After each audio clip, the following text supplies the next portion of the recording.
radio for the masses. Headline edition, July 8, 1947. The Army Air Forces has announced that a flying disc has been found and is now in the possession of the Army. If the game is rigged, change the game. Game changer. I occasionally think how quickly our differences worldwide would vanish if we were facing an alien threat from outside this world. This is Fade to Black with your host, Jimmy Church, on the Game Changer Radio Network and KGRA, the Global Radio Alliance. I need your help to get to the year 1985. You're listening to Fade to Black with Jimmy Church on the Game Changer Network.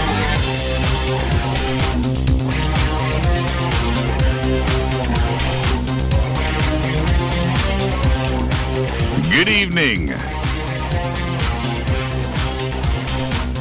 It's Fade to Black.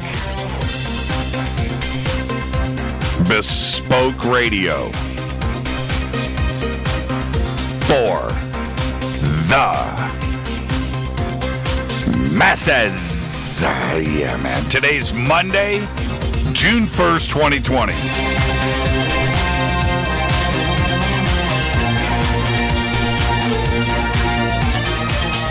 153 days into the new year. Only 213 days left. We are live from a bunker somewhere in the middle of beautiful downtown Burbank, California. And I would like to welcome everybody listening all around the world, all across the United States. Hither and thither, to and fro, back and forth, up and down, east and west, north and south, far and near. This is Fade to Black for KJCR, the Game Changer Network, and KGRA, the Planets. I am your host, Jimmy Church. Tonight, I'm going to go straight to open lines.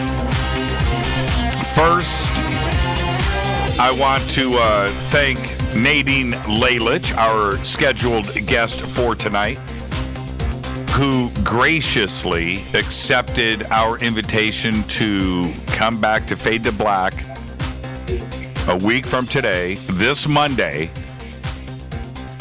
week from today, June 8th. Very historic day today in the United States. It's been a very, very intense 7 days in this country since last Monday. And we decided to, and I'm just going to, by the way, I have no notes tonight. I have nothing prepared. This will be your show tonight because we want to hear from all of you. And this is why. To have a show tonight is something that would have been unfair to Nadine. Trying to have all of you give her your attention would have been nearly impossible, especially after the events of today and the last week that unfolded very, very quickly. So we knew that we had to do the show that we are doing tonight. And we asked Nadine if that was okay. She said, absolutely, I totally understand. So she is going to be with us next Monday. The reason for all of this is because of what I witnessed today myself. A couple of things of note. I watched what happened in front of the White House, and where tear gas and rubber bullets and horses and flash bombs and things were used in front of the White House. An extraordinary thing to witness. Just before that happened, the National Guard arrived at the White House today in 9 military vehicles. And all of that was very intense to see. At the same time, all of this is going on, we have the protests that are happening all across this nation.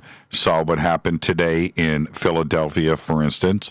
And within blocks of where I am broadcasting from right now. Ventura Boulevard, one of not only my favorite places in the country, but it's also our neighborhood, is being boarded up tonight. To see the businesses where I go to and the restaurants where I go to and Rita and our family, this is our neighborhood, is now being boarded up tonight. There are intersections throughout the valley right now where protests are going on in front of businesses that I have been to and frequently. And one of the protests is at Van Nuys Boulevard and Victory Boulevard here in the Valley, one of the busiest intersections in Los Angeles, of all of Los Angeles. And those four corners of that intersection, those four businesses I have been in that intersection 1,000 times. And I say that directly, not figuratively. Okay? My eye doctor is on that corner. This is going on right now. So I want to hear from all of you. This is your show tonight. The call-in number is 747-228-2051. 747-228-2051. I expect a very busy night on the phones. I invite all of you to call in. I want to hear your opinions. I want to hear how you're feeling. I want to hear about your community. I want to know what is going on in your community from all across the United States and around the world, because these protests are also extending beyond our borders and in support, in solidarity with the United States. Okay? Wow. 747-228-2051.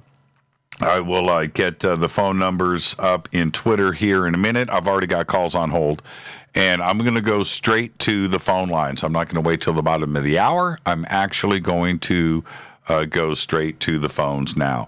Also, I want all of you to understand the reason why I didn't prepare notes tonight. I could have had everything up in front of me in a prepared statement and said things, and I don't want to appear any other way than totally objective. My opinions, my emotions right now are just like yours. Okay? Just like yours. And Rita had said something to me earlier before the show tonight, so I do want you to understand. She knows that right now I'm doing everything that I can to be calm. Rita knows me better than anybody, and she knows that I am just like you. I am this close, right? And we all are. I mean, I'm this close. Okay? So that's why there's no notes. That's why there's nothing prepared. There's no reason for that. Okay? Somebody out there right now, Rita said to me, and I'm laughing because it's just funny the way that she said it. Oh, I've got one other thing I want to say really quick about Facebook today. But Rita said to me, she goes, Jimmy, somebody's got to be calm right now. Rita's not calm. And I'm right there, right? And she said, just right now, you need to be calm. Somebody has to be. Nobody is, right? And I said, you know what? You're right. You're right. And I told her, just took a deep breath. I'm calm. I'm calm. Not really, but I'm trying to be, okay? So bear with me tonight. I am trying to be calm. Okay. Next, as I'm lining up phone calls as we are talking here right now. Next, I posted on Facebook earlier today the breaking news and a couple of shots of what was going on in Washington, D.C. And all I was doing was just, hey, here, this is going on. National Guard just arrived at the White House. Here's a picture of that. And I posted that up, and I posted another shot of the tear gas and stuff that was going down in front of the White House, because I'd never seen anything like that before. Have you? Of course not. Right? It's June 1st, 2020 is a day that we are going to remember forever, for the rest of our lives. And so as I'm witnessing this, I posted it up on Facebook and Twitter, and I watched the flame out happen. And that's not why I posted it. I posted it I posted it in real time as it was happening. And I saw that, and then I kind of let it go for a little bit. And then I went back and I made a couple of comments. Probably shouldn't have. Whatever. It doesn't matter. I wouldn't say anything other than, love my country. But I had to take the posts down. I had to take them down because the emotions right now are just too extreme. Absolutely too extreme. Too extreme. And that's where we are all at. Okay. All right. 747-228-2051. Brian just said 25 independent pharmacies in Philadelphia alone got robbed last night. I saw a lot of, yeah. You know what? Yeah. Hope everybody's enjoying their free narcotics. Brian, I thought about that as this was going down all over Los Angeles last night. And as we were watching yesterday, the looting that was going on, starting in the middle of the day, man, it was broad daylight, right? And the police were just standing there watching. And okay, all right. All of us are trying to understand how these people were allowed to go in and out of these. Sean from NorCal, that's pretty funny. It's pretty funny how they were allowed to do this, and the police weren't. Police are outnumbered. In any one of these situations, let's bear in mind here, and I am totally cognizant of this fact. You may see a police line of 10 or 20 or 30 or 40 cops standing in front of 2, 3, 4, 5,000 people. Okay? They're outnumbered. There's just no way. You can't do a thing. What are you going to do? One cop going up trying to grab a looter. He may have 8 guys in back. Do you know how that's going to spin out of control? So, wow. And that's all you can do is just sit there and get angry. I'm just angry watching this go on. Looting, going into a store for 4 or 5 pair of shoes. How is that going to change your life? What is that going to do? Just crazy to watch. So, yeah, we went through all of that last night. That's a pretty funny. Sean, I'm going to give you credit where credit's due. That is a pretty funny gif. With that, let's, as promised, I'm going to go straight to the phones. And let's see what's going on out there. Let's see who is on hold the longest. Okay, we're going to go with the longest, okay? So just stay right there. No, I have to do this. Oh, I see what I got to do. I got to do this backwards, everybody. I just messed up, so just bear with me. Okay, boom, boom, boom. Looks like this is the longest. Okay, all right.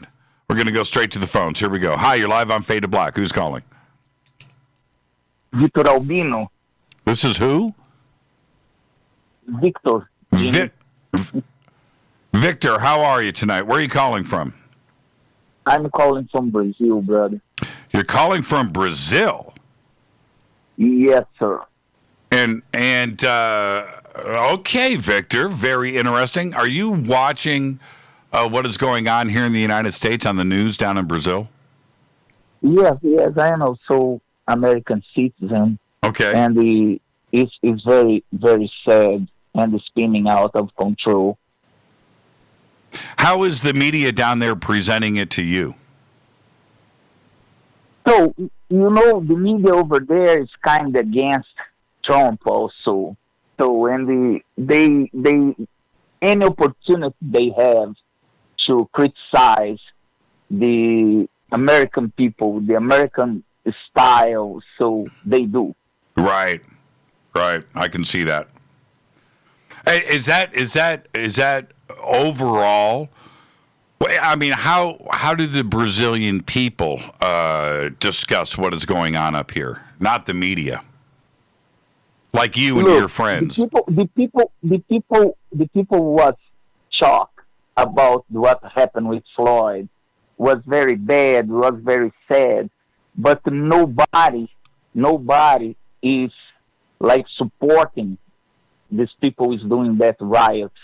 That is horrible. Nobody like that. No. Nobody does. And what the things that and I made this comment the other night on Coast to Coast. This was on Saturday, where I had made this comment, which is in a general sense is true, that where I live and where Coast to Coast is, we are in the valley, Victor. So there is a mountain, this giant mountain chain, a string of tall hills that separate us from Los Angeles, right?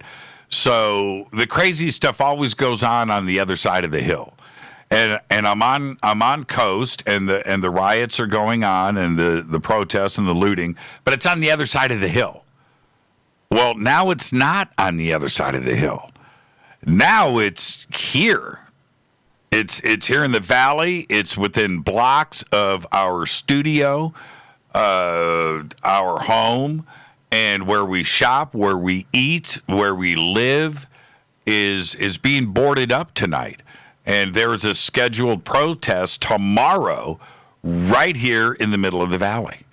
Now, what is going to come along with that? Now, the peaceful right to protest, that's part of the Constitution, and that will always be there. Everybody here should support that.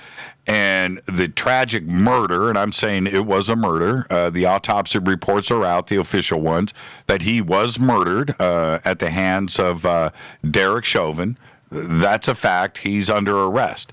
And we can't forget that that's what these protests are about.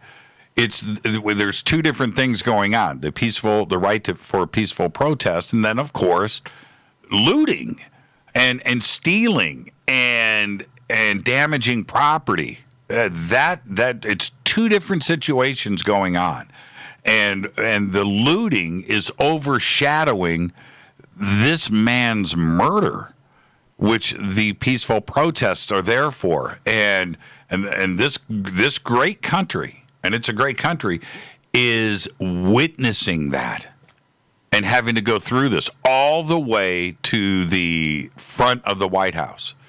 It's unbelievable. Victor, I want to thank you for the phone call and thank you for the support all the way from Brazil. Thank you so much. All right, man. Thank you. Thank you, Good Victor. luck over there, brother. We're going to need it, but thank you, Victor. And good luck from Brazil. Thank you for that, Victor.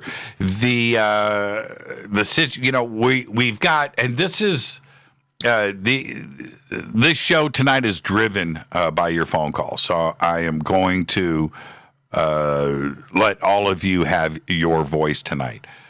But this is the situation that we're all dealing with, is that we've been asked to stay at home for 3 months. A lot of people are struggling with money and food and child care and the education system with their children, their jobs, the companies that they own, dealing with all of that and infection and coronavirus and illness and maybe death in the family. Dealing with all of that, and then this is happening. It's too much. It's too much all of the same time. It's way too much. Let's go back to the phones. Hi, you're live on Fade to Black. Who's calling? Hey, brother. It's Mark from Dallas. Hi, Mark from Dallas. How are you? Well, I'm kind of like you, man. I'm a little nervous and upset. First of all, I feel your pain right now. I know you've got to be extremely nervous and upset where you are. I think you guys may be getting some of the worst of it out there. What do you think? I'm not so sure yet. And what I mean by that is, look, I've seen Minneapolis and I've seen these cities and Philadelphia and New York and of course Washington D.C. and Atlanta. I can go on and on. I mean, the amount of cities, Indianapolis, right, Chicago, absolute craziness going on. The issues that we always have here in Los Angeles when things like this happen is we've got an awful lot of people here. And the people, we have 24 million, I think, total across L.A. and Orange counties. And it's actually a higher number than that when you consider Palm Springs and San Diego, which used to be distant, are now, they touch L.A., right? The construction is constant all the way, for 100 miles in both directions.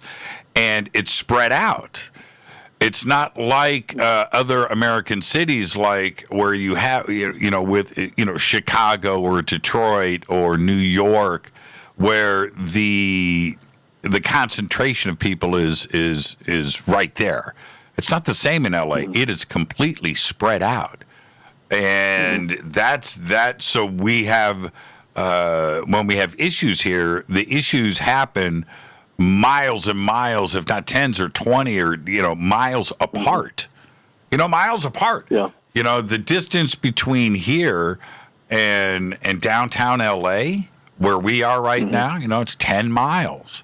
And then heading up north into the valley where Van Nuys is, that's another 5 miles away.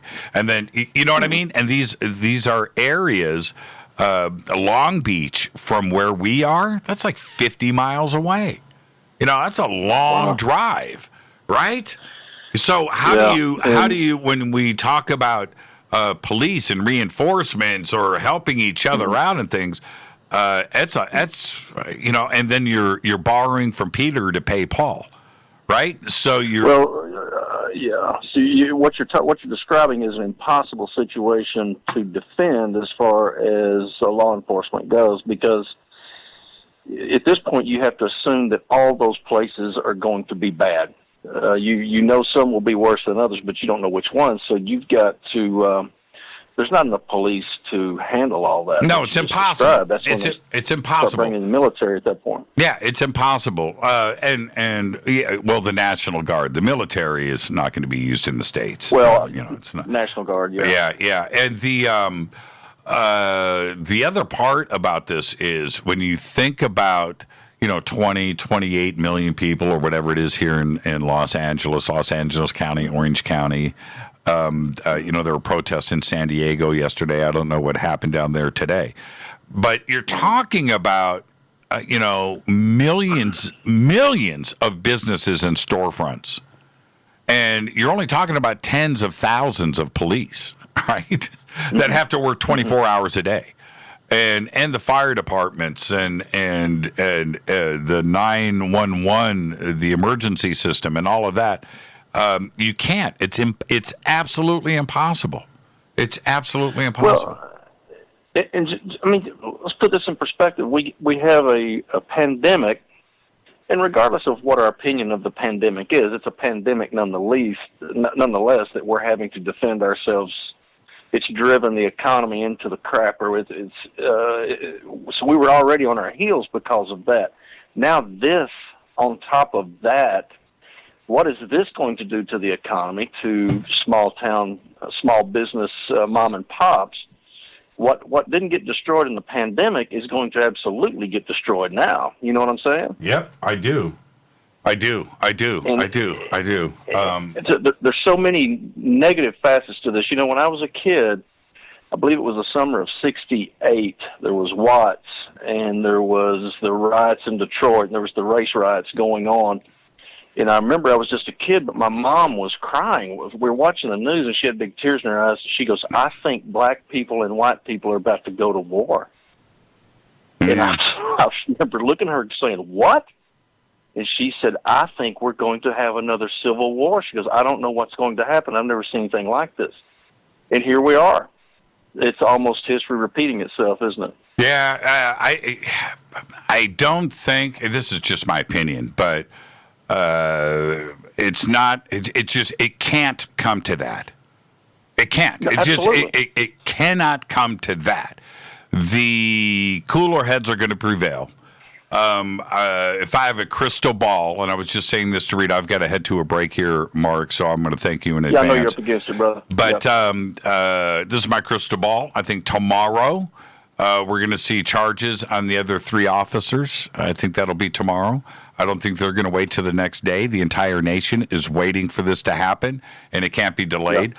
And even if it's not charges, they'll probably arrest them all pending charges and then drop the official charges on them later. That happens all the time. It's part of our legal system. And I think that is inevitable, and I expect that to happen tomorrow. I don't have any secret knowledge or anything. Nobody knows. But I think that can't be delayed by another day. It just cannot. And I'll leave you with this. I know you're up against it, but how does law enforcement bounce back from this? By showing everybody that they can behave. Yeah, that's the only way. I mean, how long is that going to take? You know what I'm saying? This is going to be a very lengthy procedure. I think that every law enforcement agency in this country, from the smallest of towns to the biggest of cities, has to starting now. The lessons have been learned. Has to start now with communicating to the community and interfacing directly. That's it. I was watching, Mark, I've got 10 seconds. I was watching today right before the show. The sheriff out in Riverside County, in the city of Riverside, taking a knee with the demonstrators. And I had never seen, this is a chief of police, right? The sheriff, I'm sorry. When he took the knee, and everybody in Riverside knows who this guy is, right? And the immediate calming of the whole situation was tangible. You could see it. And that's what needs to happen. So there you go. Thank you, Mark. What needs to happen. Agree, brother. Have a great night. We'll see you tomorrow here on the show. Hang in there, brother. It's going to be all right. It's going to be all right. Couldn't agree with you more. Mark from Dallas. Well, great way to kick off the show. I have got calls lined up. Calls coming in. This is Fade to Black. Tonight, it's your show. I want to hear from you. I want to hear from all of the communities across the United States. I want to know not only your feelings, but what is happening around you. All right? This is Fade to Black. We are at a crazy, crazy time in our history. Tonight's an important show. I want you to be a part of it. I'm your host, Jimmy Church. We'll be right back.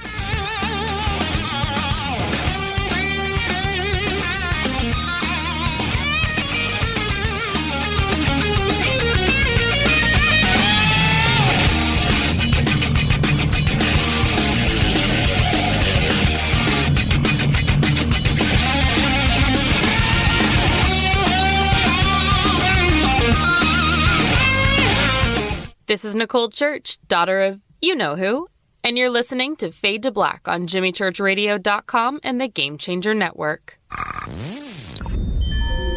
You're listening to Jimmy Church, Fade to Black.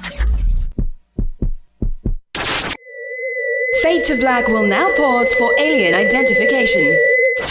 The station that talks the net. KGRA Radio. When you take the beans from Central America with dashes of Indonesian and African mixed in and then roast it to the dark side of Fade to Black, you create the ultimate brew of fringe. Introducing the Fade to Black blend from River Moon Coffee. Yes, River Moon's darkest customized roast was created for the love of Fade to Black. The alchemy of masterful roasting and smoking the beans is in every sip of this full-bodied, dark Java. I need my coffee dark, deep, with distinct bittersweet chocolate highlights, just like the bunker. Leaning further into the darkness of the roast is Fade to Black Blend from River Moon Coffee. Just click on the banner at jimmychurchradio.com and use the promo code F2BBLEND for 15% off of your order today. Go Beckley Teppy. This is Jimmy Church of Fade to Black, and you can get our podcast for just $2 per month.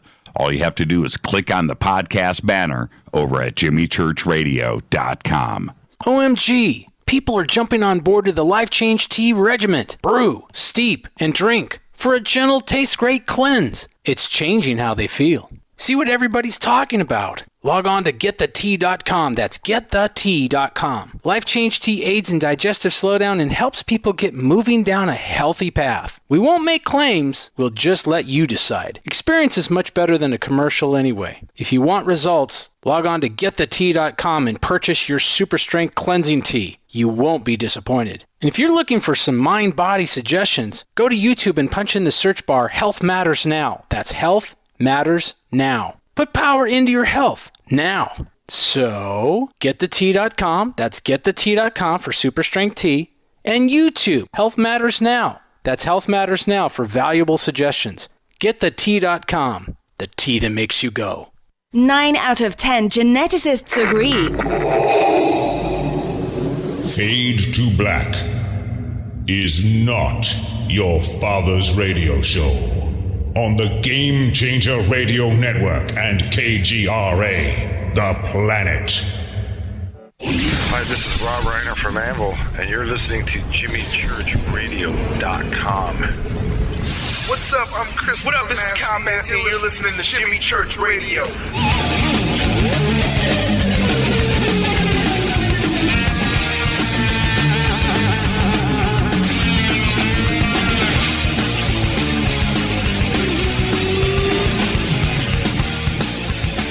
Welcome back to Fade to Black. I'm your host, Jimmy Church. Tonight, very special broadcast. Our community is speaking out tonight. I will be taking your phone calls all night long. 747-228-2051. I want to know what's going on in your community. I want to hear from you. And I want to thank Nadine Lalich, who was scheduled to be with us tonight. A very important show. She's got a great new book out. Nadine will be with us next Monday, May 8th. With that, this is Fade to Black on the Game Changer Network and KGRA The Planet. You can follow me on Twitter at JChurchRadio. And you can always resort to email, jimmy@jimmychurchradio.com. Hello to everybody out there. I know your questions and comments are going on not only here on Twitter and in our chat rooms over on Facebook and YouTube, but welcome everybody. Okay, I've got a lot of calls on hold, and so let's get straight to it. Hi, you're live on Fade to Black. Who's calling? Would that be me? Yes, that would be you. Okay, this is Reverend Richard Moonchild. It's been a while. How you doing, Reverend? Well, I'm doing okay. I've been locked indoors for the last 2 months. So, I mean...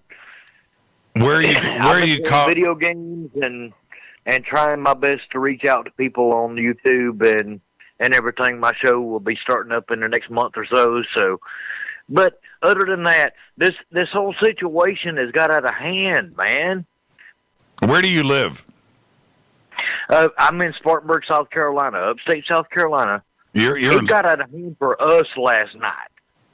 I mean, we're mostly passive out here. Yeah, my parents used to live in Spartanburg, Greenville, Spartanburg. So, yeah, I know that community pretty well. Oh, yeah, Greenville and Spartanburg is... it's pretty much, other than Columbia and Myrtle Beach, that's where people know in South Carolina. Yeah, no doubt, no doubt. So, you guys had protests there last night? Oh, my God, it got crazy. They were telling us to actually lock our doors and keep our guns loaded. Wow. And what's the answer, Reverend? that we all need to remember that we're human. It doesn't matter what color we are. Yeah. Yeah, it's about the easiest, most honest advice that we can have. That's it. I mean, right now, just everybody just needs to be safe and smart and respect each other right now. Change is going to happen. I mean, there's just no way. I expected change to happen, because of what was going on with coronavirus. Nobody saw this coming this quickly. Well, honestly, I kind of did. I knew it was coming. I didn't expect it this year. I honestly expected it next year. But yeah, I do understand where you're coming from with that.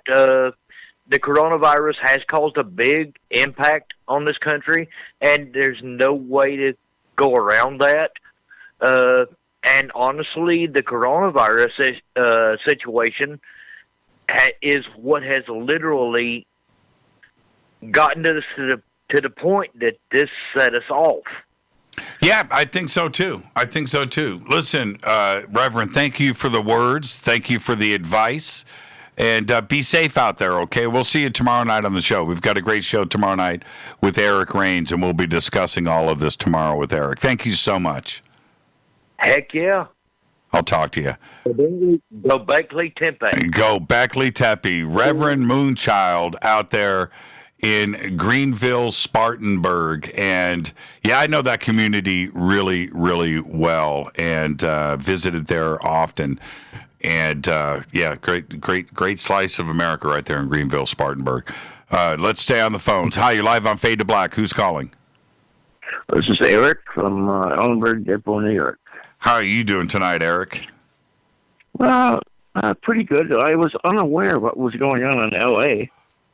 I just tuned in kind of late, and I didn't get it until you stated it. So what's going on? Well, I mean, what's going on here is the same thing that's going on across the United States. A lot of protests that are largely just peaceful with a few bad apples that are going out and causing a lot of damage and looting and things, and then combine all of that with what happened in front of the White House today.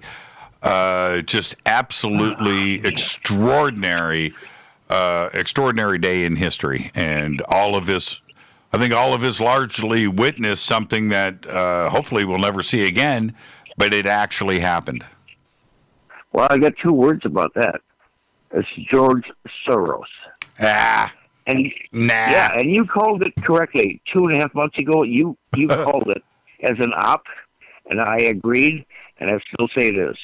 Yeah. Yeah. Okay. Yeah. Well, tonight it's your calls and your opinions. I'm not going to jump in on no. I'm just recalling what you said a couple months ago. I just thought it was an op. Yeah, but I never said they're piling on here. I never said George Soros. No, you didn't say that. But you said that the coronavirus was about the same as the flu, and they're just piling onto this to destroy Donald Trump, I believe.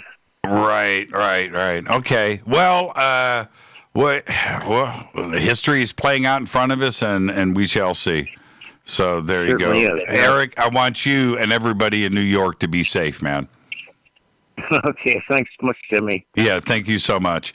And, I don't think I ever went into those things. I don't think. No, he said I didn't. But I've never gone that far. I just don't believe those things. So with that, let me jump up here. I'm just going in order, okay? Oldest calls first, and they're blazing in faster than I can answer them. Hi, you're live on Fade to Black. Who's calling? Hello. Okay, turn me down in the background. Turn me down. Okay, I'm doing it right now, Jimmy. Okay. Can you hear me? Okay. All yeah, right, you're down. all right. Can So you how's hear it me going? This is okay? David Christopher. Okay, how many calls do I have going on at a time here? Should be just one. Just me. What? Are you talking to me? I see. Hello? I got 2 calls going on at the same time. That is bizarre. Hold on.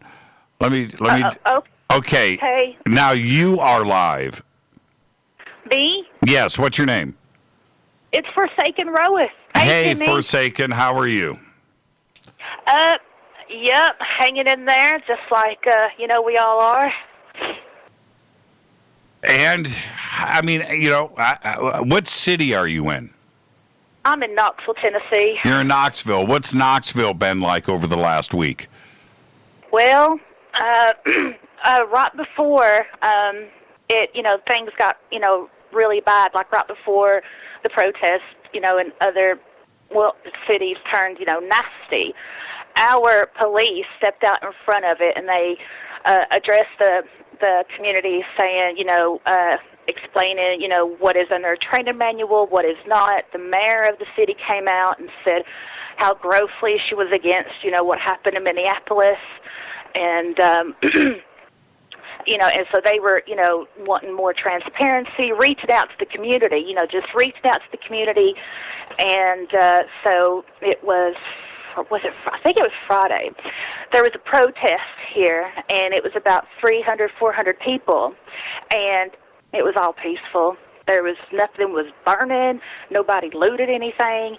It was all peaceful, and the local chapter of Black Lives Matter was, it was just all beautiful and peaceful. Now, the other night, it was Saturday night. Oh God. Yeah, we had some, people go into downtown and, call the ruckus and stuff. And most of them were kids. There was like about 50 of them, and they were kids, like not even teenagers, but like kids. And they were picking up trash cans and kind of throwing them and breaking flower pots, and then, and then they run down the street. There, I had posted a surveillance of it because the police department had posted the surveillance on their Facebook. Anyway, so these kids, they're running down and they're picking up these traffic cones, and they're like stepping back, getting ready to throw it with all their might, up against this restaurant window, and it just bounced back. Nothing broke, nothing was on fire, and I was like, well, that ain't good, but at least it's not as bad as other places. Yeah. I mean, and I think that what the community needs to hear is from everybody else, from people like you. What do we have to do to calm the situation down? Because I think that we all know that we are just one cell phone video away of a bad situation, and it's already bad. I agree. I honestly think that the progress of social media has really, really made our society into a conglomeration of just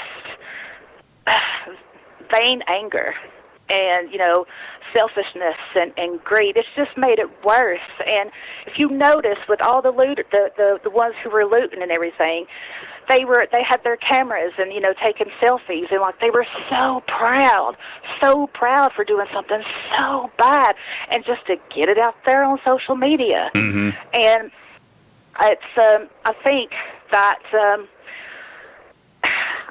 I know, I have faith that we'll get through this, and I honestly believe that the powers that be, higher power, the cosmos, the universe, whomever you pray to, that the gods will not give us something that we could not conquer. So if that's good. we weren't, that's good. That's strong. That's strong. That's real strong. Yeah, so, but I think that we, as a society, we just need to step back and, just get to knowing each other again, because we've become so distant from, face to face, and we're more on the internet, and we're not actually physically engaging. And I think that's why we are where we are today. Forsaken, listen, I want you to be safe. It looks like you guys in Knoxville know how to deal with things, and great respect for that, for you and your community and your city. And just be safe out there. We'll see you tomorrow night. Absolutely, Jimmy. Thank you. And you be safe out there, too. And sending prayers to you on the West Coast over there. Go Beckley Tappy. Go Beckley Tappy. I love you, Fader fam. Bye. Forsaken Roeth. Thank you so much for that great phone call. And, yeah, the situation is how do I, you know what? I want to say this in the right way. Oh, I think I am just messing up my phones. Hold on for a second. I think I just did the same thing that I did just a minute ago, and I don't want to bring in two calls at the same time. So just hang on. I got to clean this up. I got way too many calls coming in. Way too many calls coming in. Okay. I think I thought I did. All right. Let's see. I'm gonna go here. I'm just going to the oldest call to the newest call. Okay, so turn me down. Hi, you're live on Fade to Black. Who's calling?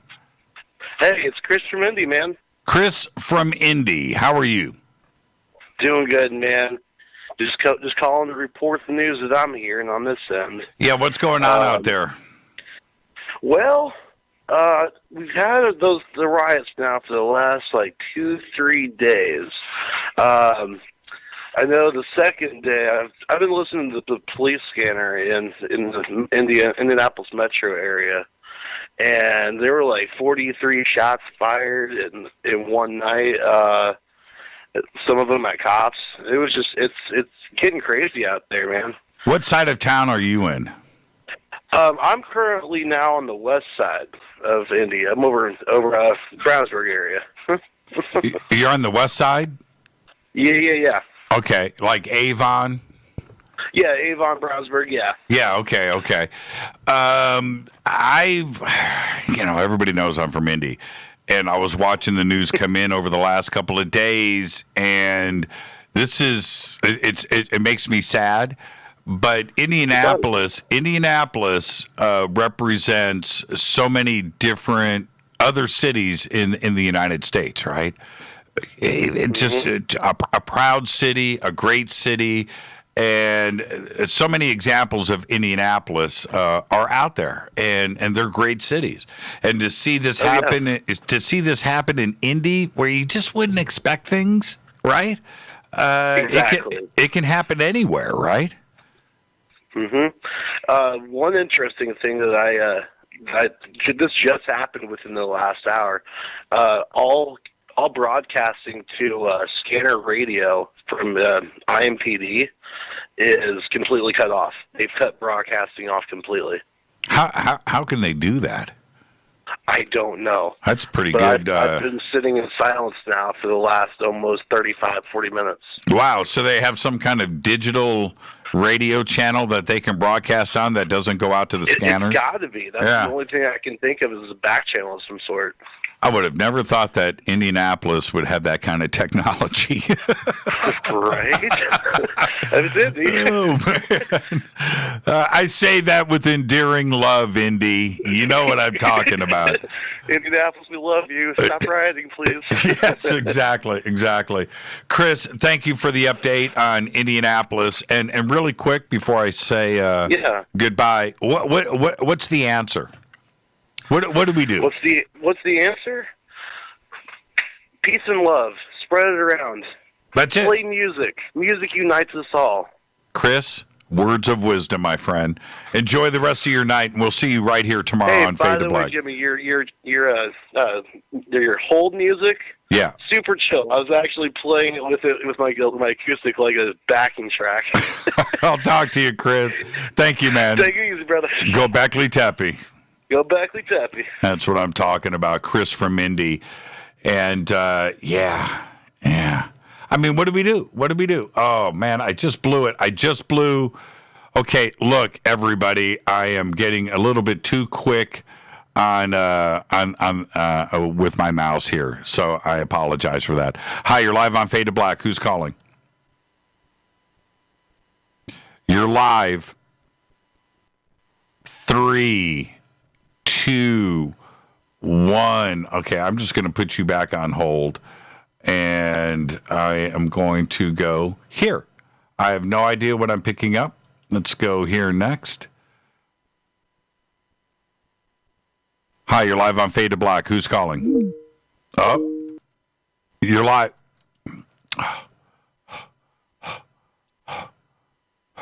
Stay with me, folks. Hi, you're live on Fade to Black. Who's calling?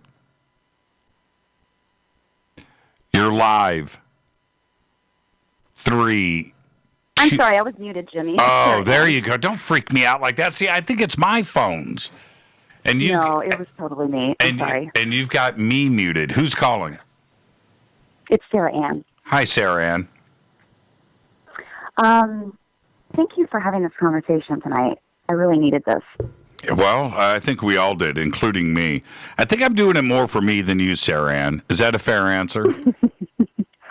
It is, totally, actually. And the fact that you're, like, right in the middle of everything, I think is really interesting. For me, what's coming up is, like, I don't really want to kind of try to figure things out right now. I feel like myself getting quiet. What I love about, like, the Fade or Not community is that I feel like in conversations like these, we can start to really see the bigger picture of what's going on. I just always want to ask, like, why are people behaving this way? Like, what is the motivation?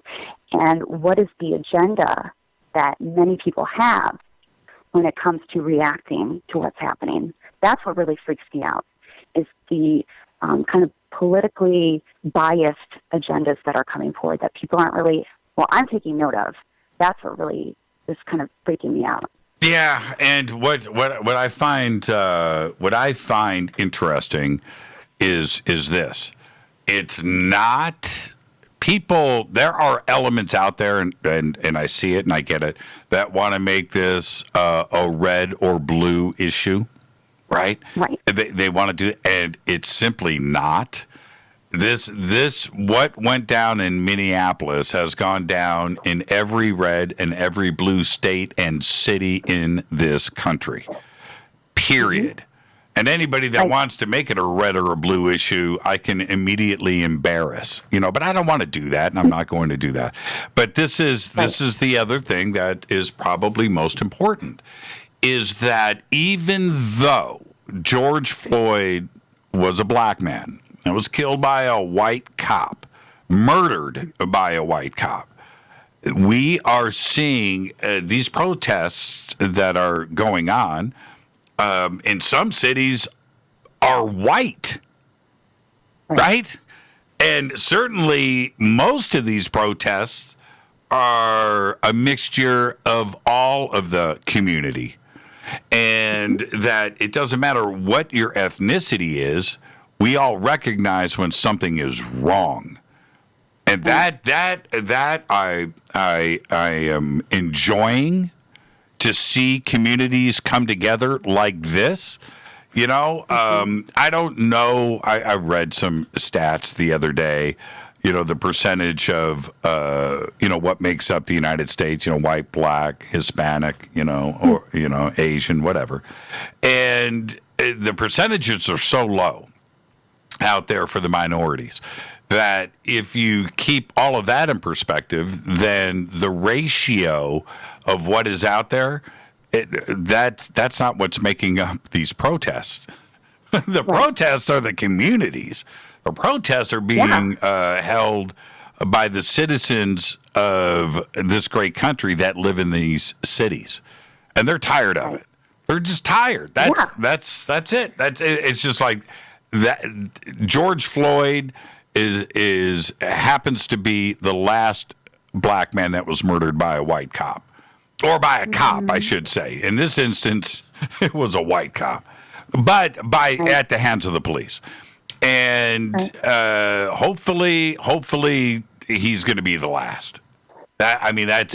That's it. We can't live like this any longer. We can't. Beyond all of this, it's just like there's going to be really amazing, like, human moments, and then just disgusting behavior, and really like under the radar, like sneaky, disgusting behavior that's coming forward.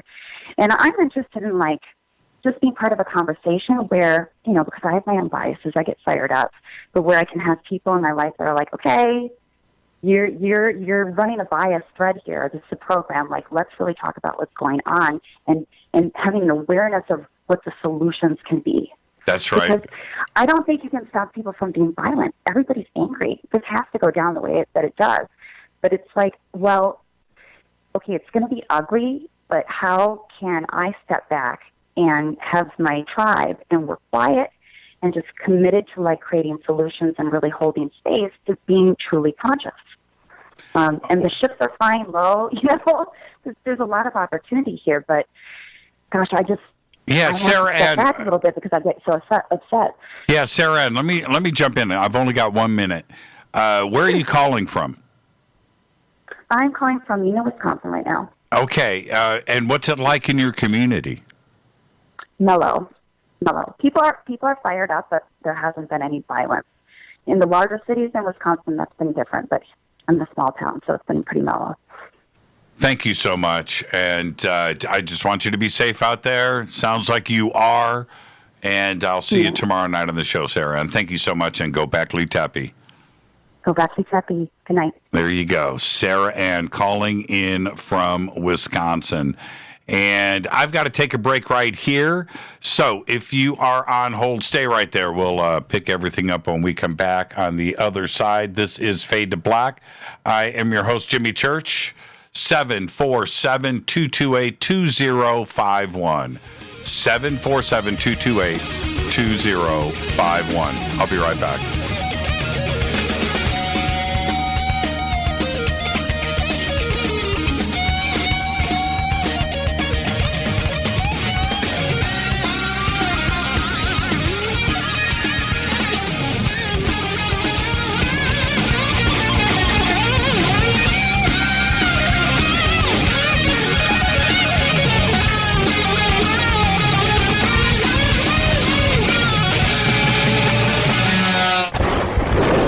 This is Fade to Black with Jimmy Church on the Game Changer Radio Network and KGRA, the Global Radio Alliance.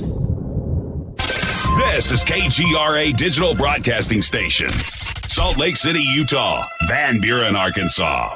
Hello, my name is Billy Carson, and I am a best-selling author and the founder of ForbiddenKnowledge.tv. Together with my team, we have built an all-new conscious streaming TV platform designed with every family member in mind. If you have ever wanted to travel the world and attend lectures and workshops from your favorite speakers but weren't able to, look no further. ForbiddenKnowledge.tv. There are dozens of workshops and lectures from speakers you know and love. We have also included amazing categories to assure that your consciousness is entertained and elevating on a daily basis. Amazing interviews, ancient history, ascension knowledge, wisdom teachings, documentaries, conspiracies, mysteries, health and fitness, conscious cooking, meditations, finance, yoga, and so much more. To start your free trial on any mobile device or computer, surf to ForbiddenKnowledge.tv. That's Forbidden Knowledge with the number 4, ForbiddenKnowledge.tv. Again, visit ForbiddenKnowledge.tv today. Introducing the new Surfer Music app. Listen, fade or not, you know I love my music. This is my go-to for all things notes. The Surfer app is a brand new concept in music listening. Surfer is free, providing unlimited access to thousands of live streaming radio stations. Surfer is an exciting, interactive listening experience. Discovery and surprise are built right in. Surfer is your destination to discover and rediscover great live streaming music. It features high-quality audio streams, free access to music from thousands of live streaming radio stations, unlimited listening, unlimited skipping. You get a music visualizer, and you can also select your favorite channels. Get it at the Apple App Store or Google Play. Just search Surfer Music or click on the Surfer banner at jimmychurchradio.com. Go back, Lee Tappy.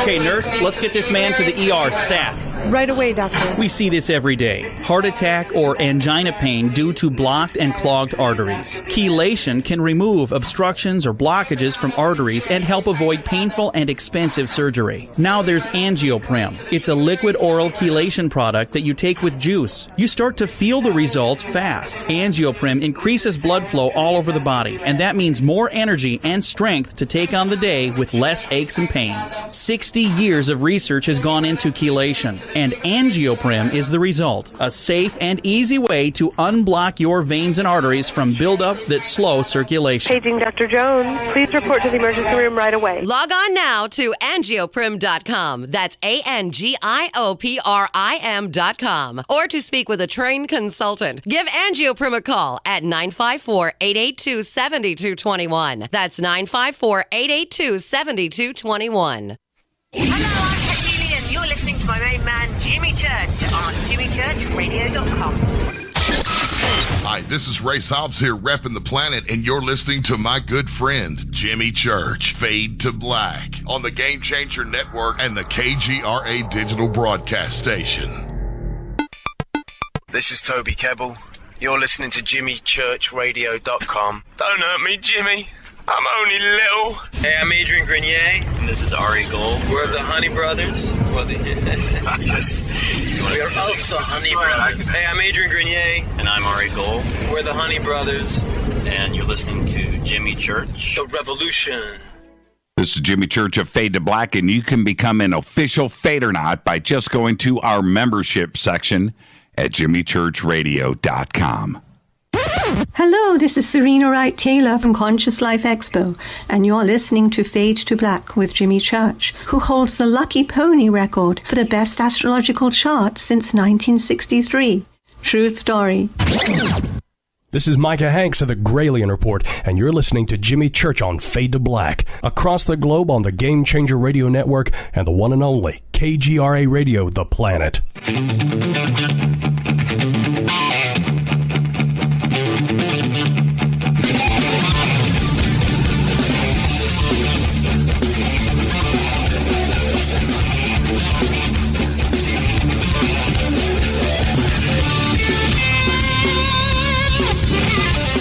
Welcome back. I am your host, Jimmy Church. This is Fade to Black. Tonight, a very special event, opening up the phone lines to all of the community. I want to hear from you. I want to know what's going on in your world and what we can do to calm things down and make change. That is what is most important here. So with that, I'm going to say straight on the phones. Hi, you're live on Fade to Black. Who's calling? Honk, honk, honk. What are you doing, buddy? Hey, JT, how are you, man? Just chilling out in my bunker in Lafayette right now. Yeah, right on, man. What's going on up there? Well, I just heard from Chris in Indy. Yeah. Yeah. So what's going on? I didn't hear that because I was on hold, so I didn't hear that. Okay. So what's going on? Well, was that last night? I get my days confused. Yeah, last night when I was working, they actually, we're over there by Lily. Nothing going on over there. We're just moving our trailers. It's a starch plant. No big deal, right? Somebody sets a pickup on fire at the entrance to the starch plant. Wow. For no reason. I mean, what does that have to do? And I don't know if you saw my tweet earlier today. I put you in it, and all that. But, I heard you a little bit ago talking about, and I posted to my daughter in Minnesota. She's married to a black man, 2 kids, and they're in ground zero up there. But anyway, and she finally put a tweet out there, not a tweet, a Facebook message today. And she, very emotional about it. But, I agreed with about 80 to 90%. But when I replied to her, I said, read this carefully. And I posted the First Amendment. And it says in there twice, peaceful assembly. And I said, this black man was murdered by a cop. I absolutely appalled that. You know, are the police doing, you know, she's complaining about the police not doing things right. I said, probably not. They could do much, much better. But, you know, the peaceful assembly twice. You know, just because a black man was murdered by the police does not give you, or any human being, I said, the right. I said, it doesn't give any human being the right to burn down establishments that are already struggling from the coronavirus and get a free TV out of it also. Mm-hmm. There's no reason for that. You know, peaceful assembly is fine. But, and I mentioned about David Icke. When I talked to him and asked him that question, you know, hey, is this the guy healing itself, you know, because the kumbaya kind of thing going on? You said you didn't hear, you realized, hey, I haven't even heard the police helicopters or something, sirens, searchlights, you know, back a couple months ago when David Icke was on. And he said, and I'm paraphrasing, he said, it's going to get worse. It's not going to stay that way. He did, if I recall, if I go back and listen to that show, I believe what you're going to hear him say, or maybe it was David Richfield, or is that his name? David Richfield you had on Coast, maybe it was him that said that. One of them said that it's going to get worse. Right. That this is just like a honeymoon, you know, because I brought up that guy is healing itself and all that, you know, kumbaya and no war. You don't hear about any wars. You don't hear about any crime. Crime went way down when the corona, you know, when all this COVID stuff started. So, I mean, that's where I'm coming from on it. And well, what's the answer? David Icke told you and me, he said that, you know, he wrote this stuff in the 90s, this Hunger Game scenario, and you asked him a question, and he said, you know, how did I know? Because it's planned. If it wasn't planned, he said he wasn't randomly just making this stuff up in the 90s. Yeah, and I understand all of that, JT. I do. I think, remember, we're all susceptible, the universe, right, to random events. And this happened, you know the old famous saying, when you least expect it. Right? Exactly. And so here we are in the middle of these stay-at-home orders, coronavirus, 100,000 deaths. What is behind it and the cause and everything else? To me, it doesn't matter. What matters is what we have to deal with. What matters is unemployment. What matters is rent and mortgages. What matters is our children. What matters is food. What matters is survival. What matters is what are we going to do to rebuild the planet and get things back on track? That's what matters.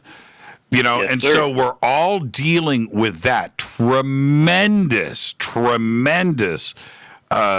issues.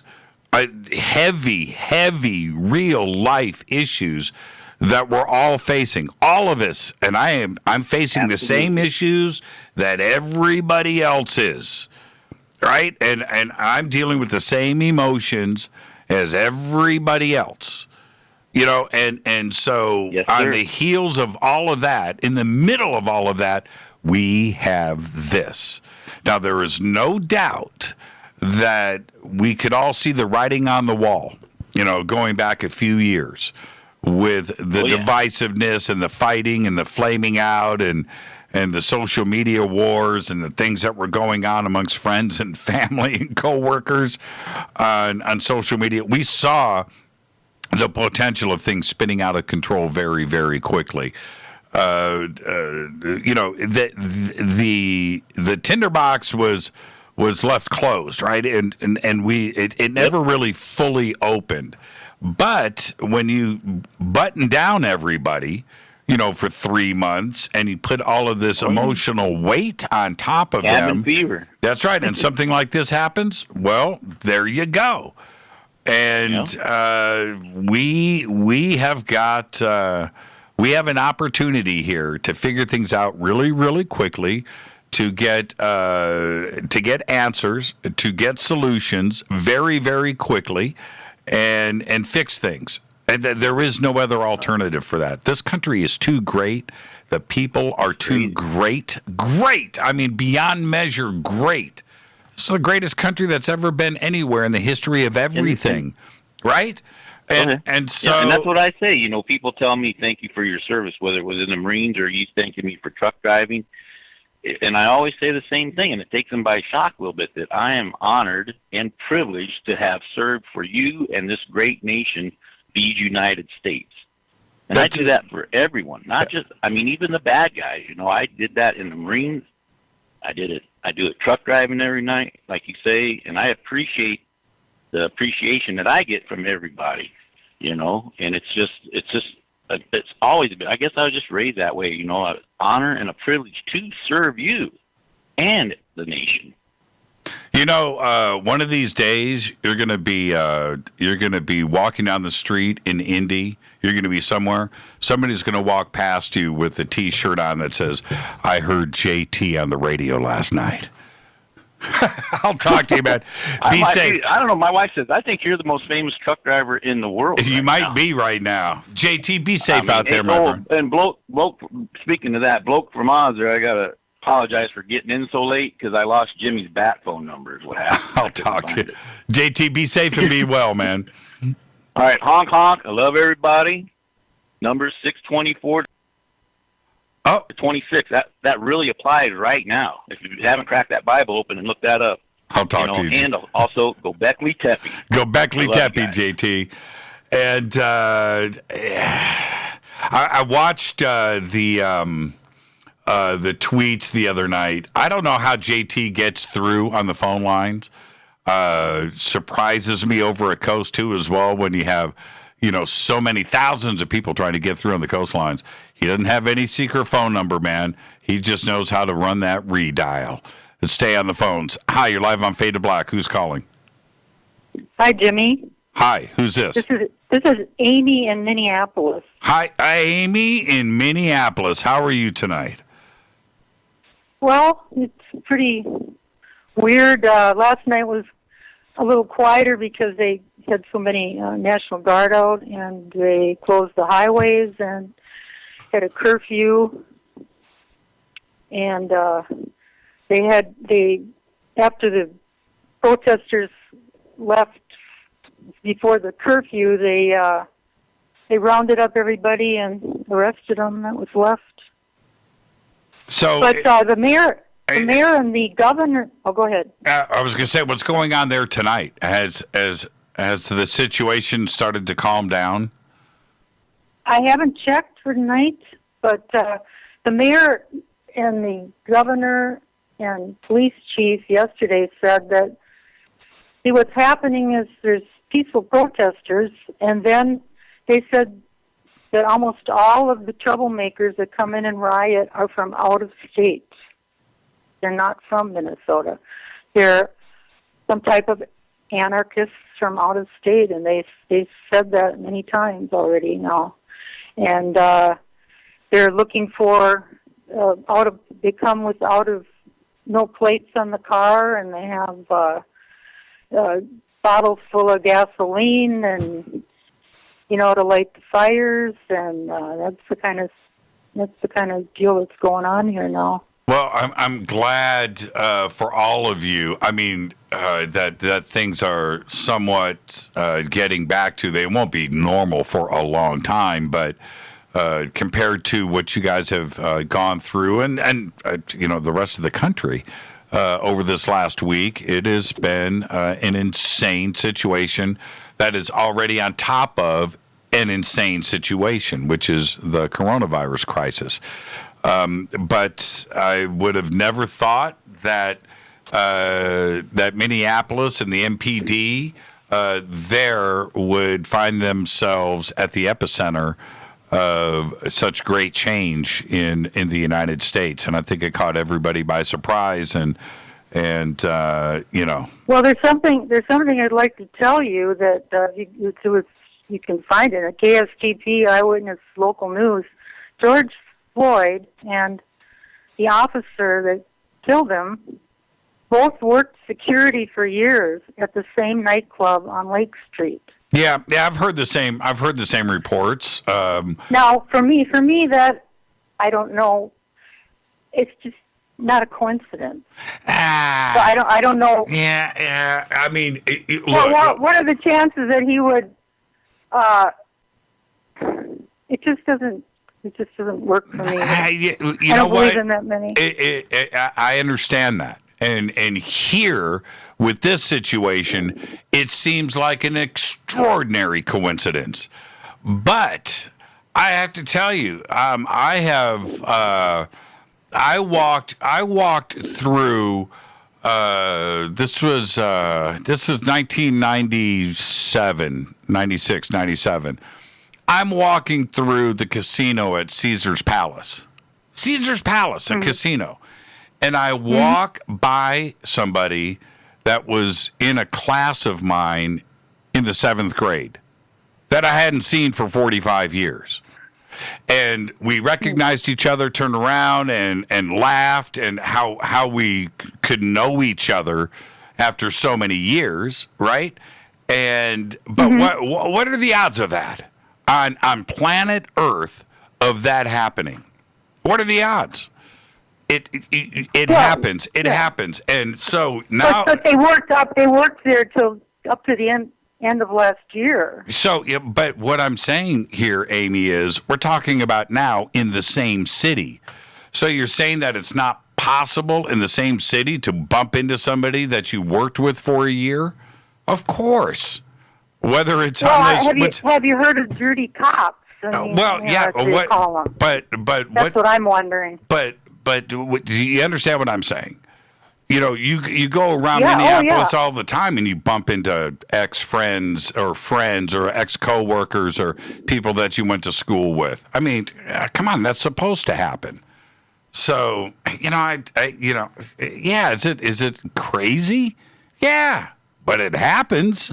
Happens all the time. Right, but I mean, I'm trying to throw out the possibility that it was some kind of a setup. Wow. How? And I don't see why that's so far fetched. Yeah, okay. So the setup would have to happen with the person that worked at the store where the $20 bill, the fake $20 bill. No, I don't mean that. I mean the cop, Chauvin. Hold on, let me finish.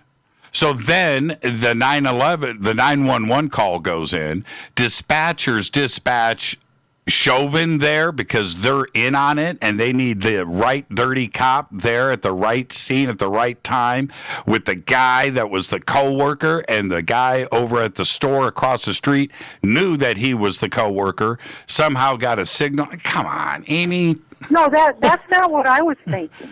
I was thinking would be more like, since they knew each other, they maybe were both paid, paid to set something up, and he accidentally killed them. How?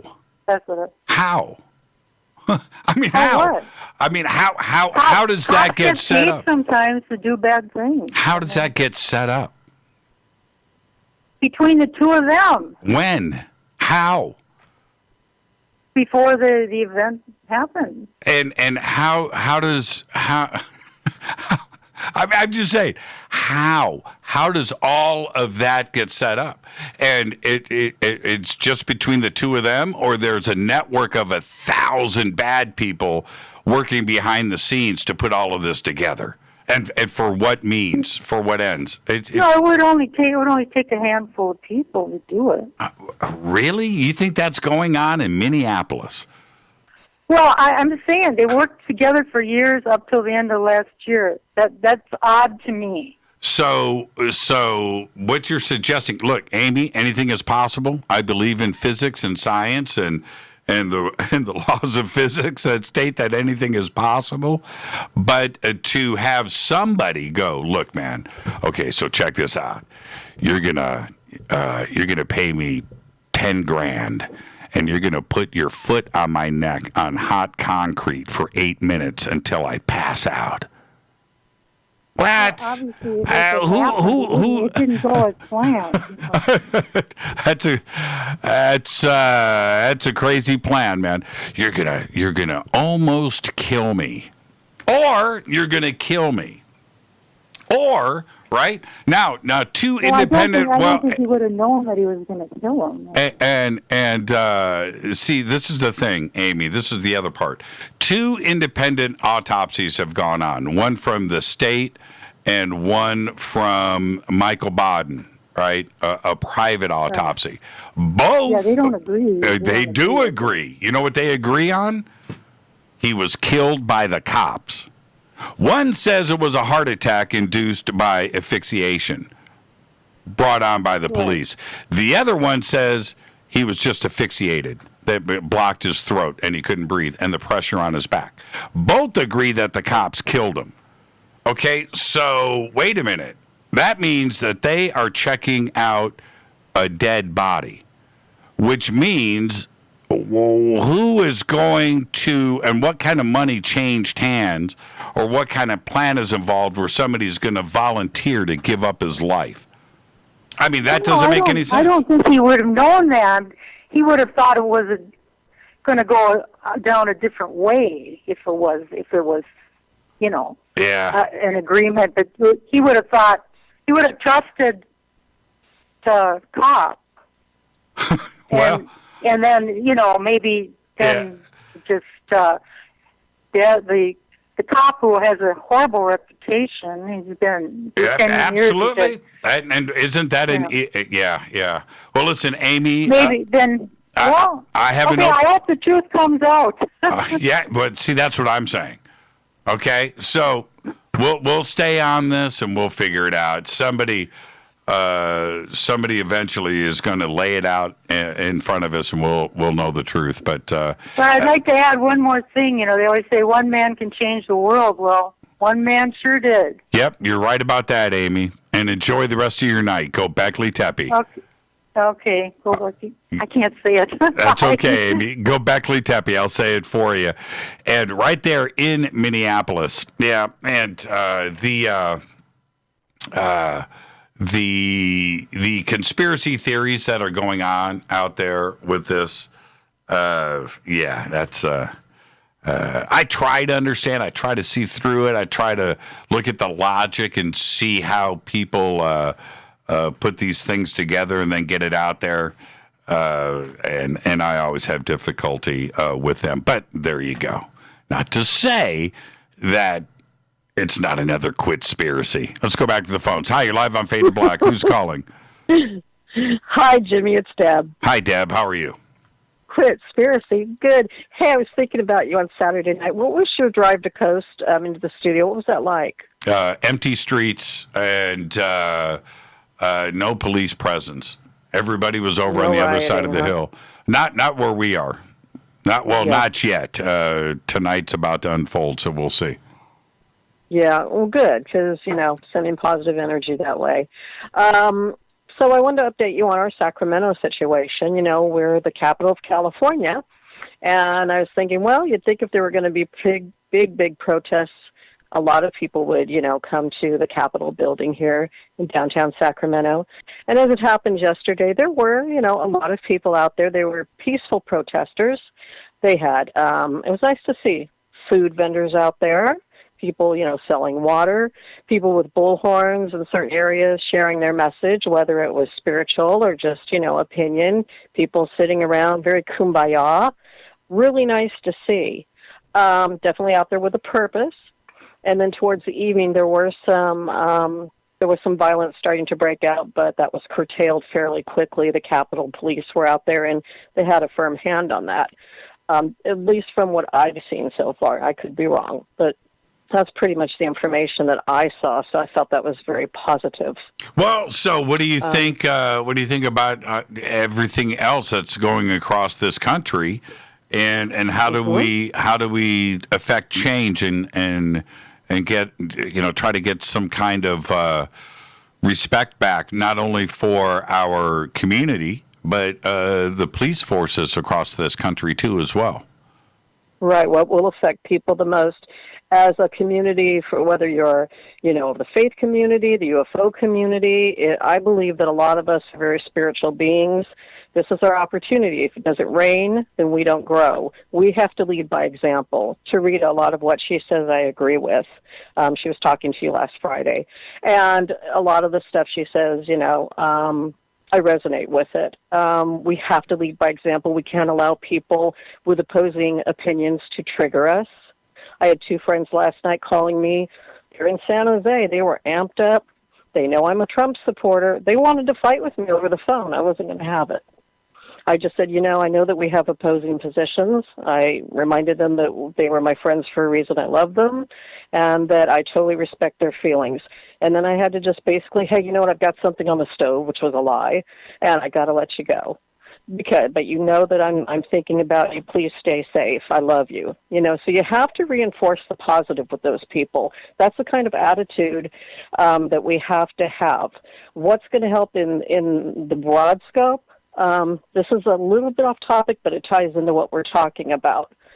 There's still, the Senate and the Congress are still working out their second, hero stimulus package. And some of the Democrats in the Senate today were suggesting a $2,000 stimulus per month, retroactive back to March. And so that would be like a $6,000 lump sum payment to a lot of people. And their argument was, a lot of these people are rioting because, they're impoverished and they're poor, and maybe they're stealing because they're desperate because they've lost their jobs, and maybe that's part of it, and the stimulus could really help. I don't know that I totally agree with that, and I don't like the idea of us buying our peace. But on the other hand, I'm not in their shoes. I'm not in a bad situation in my life. I'm pretty comfortable, and I think they do have a point. And if they want to give me $6,000, I'm going straight to Hoffman Optics and buying my night binoculars. That's a good place to spend some stimulus money. That's right. I want to get my is it the Jimmy Church version where it's a blue night vision instead of green? You damn Skippy. Yeah, those are the ones I want. I think $6,000 would afford those, wouldn't they? I think they're about $2,500. I could be wrong. Yeah, just go to Hoffman's Optics right there, and you can click on the Jimmy Church model and check it out. Right, so that's an indulgence that I can afford. A lot of people, that money, maybe it would calm them down. Maybe it would help. And then there are just some of those that, like I said on last Friday, the president's addressed it, and so is the attorney general. There are groups that are just coming in to incite violence and divide our country, and we just can't allow that. Thank you so much, Deb. Be safe out there, and we'll see you tomorrow night. Go Beckley Teppy. Okay. Go Beckley Teppy, Jimmy. Please stay safe. You too, Deb. Thank you so much. And I am going to go straight to a commercial right here tonight. Very special event here on Fade to Black. I want to hear from all of you, all of our community, this great audience of ours. What's going on around you? And what do we got to do to change the future? What are the answers? It's Fade to Black. I'm your host, Jimmy Church. I'll be right back. 747-228-2051. Stay with us.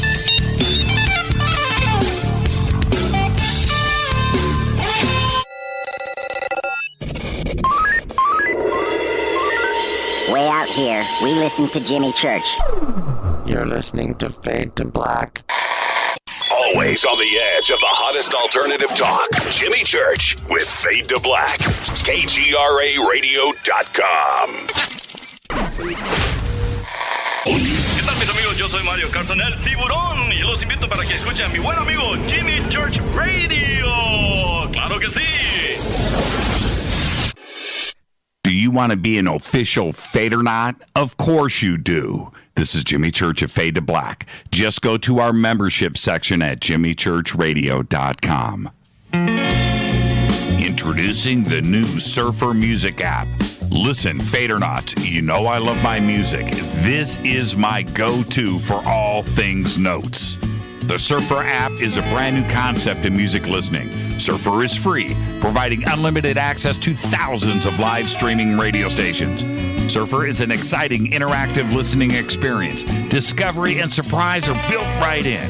Surfer is your destination to discover and rediscover great live streaming music. It features high-quality audio streams, free access to music from thousands of live streaming radio stations, unlimited listening, unlimited skipping. You get a music visualizer, and you can also select your favorite channels. Get it at the Apple App Store or Google Play. Just search Surfer Music or click on the Surfer banner at jimmychurchradio.com. Go Beckley Tappy. So, you love talk radio? Then you'll love TalkStreamLive.com. TalkStream Live is always on, 24/7, with the best streaming talk shows. Find your favorite talkers and discover some new ones. It's free, readily available online or on mobile with any smartphone or tablet. Finding your favorite talk shows all in one place has gotten a whole lot easier. Just go to TalkStreamLive.com. Be sure to download the free apps from Google Play or the iTunes App Store. You listen to us, and we listen to you. And so does the CIA. KGRARadio.com. If you have hard water, the lime scale not only leaves white spots, it clogs pipes and breaks down appliances, costing you hundreds of dollars in energy and wear. Eliminate lime scale and other water issues like brown staining and bad odors with HydroCare water products available from Wave Home Solutions. Wave's affordable water systems don't use salts or chemicals. You'll love the way your water tastes, smells, and looks. Satisfaction guaranteed. For more information, go to bestwater123.com. That's bestwater123.com. Are you intrigued by paranormal talk radio? You'll love the new Paranormal Radio app from TalkStream Live. You'll find a great selection of talk shows covering UFOs, ghosts, strange phenomena, and much more. Download the Paranormal Radio app now and start listening to the very best in paranormal talk entertainment, including the network you're listening to right now. The Paranormal Radio app, free in Google Play and the iOS App Store. You are listening to Fade to Black with Jimmy Church on the Game Changer Network. Oi, oi, I'm Reese Evans. You're listening to Jimmy Church. This is Revolution. The revolution will not be televised. The revolution is on radio. Ciao.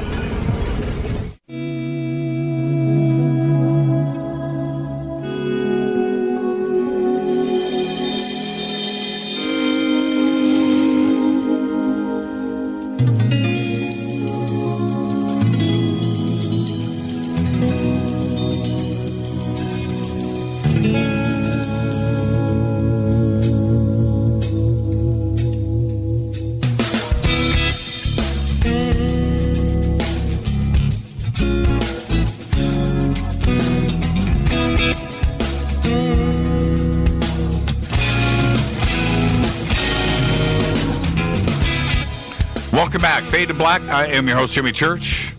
A little programming note.